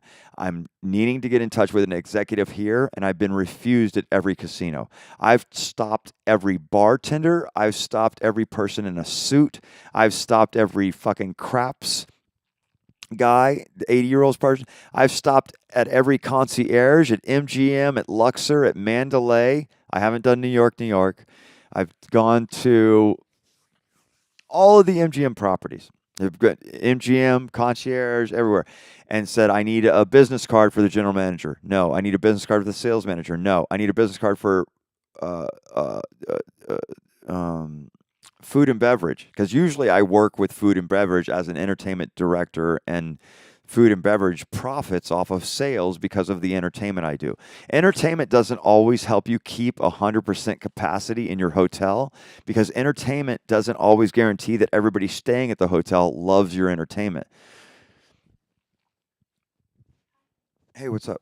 So, yeah, entertainment package at a hotel isn't going to get you room reservations. The entertainment package at the hotel is going to get you food and beverage sales from local people that live in the community or that may have access to that community.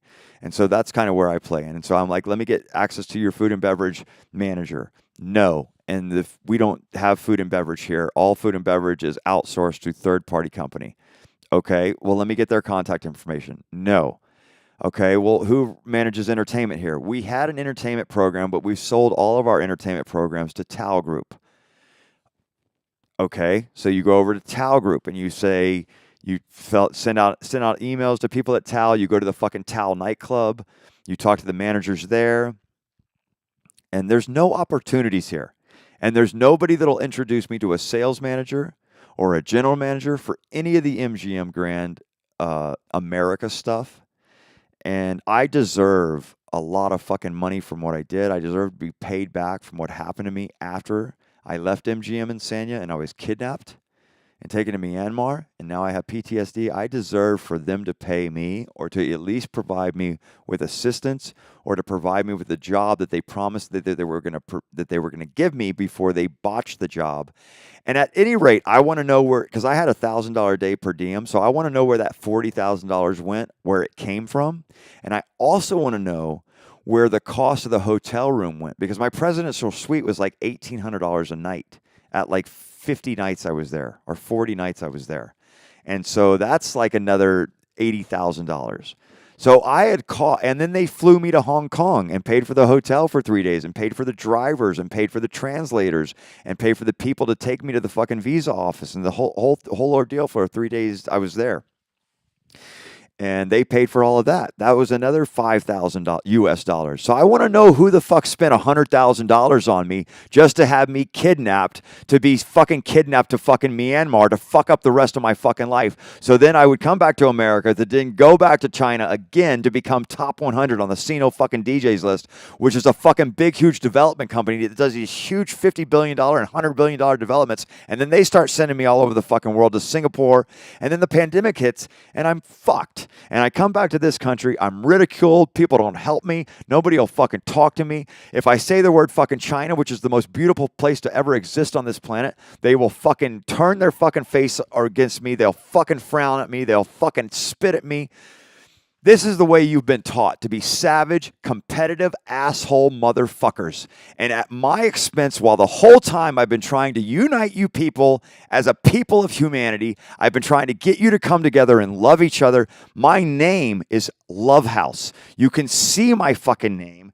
There's the fucking video right there. My name is Lovehouse. I've traveled all over China multiple times. I've performed at Grammy events. I performed at Latin Grammy events. I performed at the Playboy Mansion. I have performed all over the fucking world, and you motherfuckers in America have no opportunities for me. You ridicule me, and you're pieces of shit here. Fuck you all.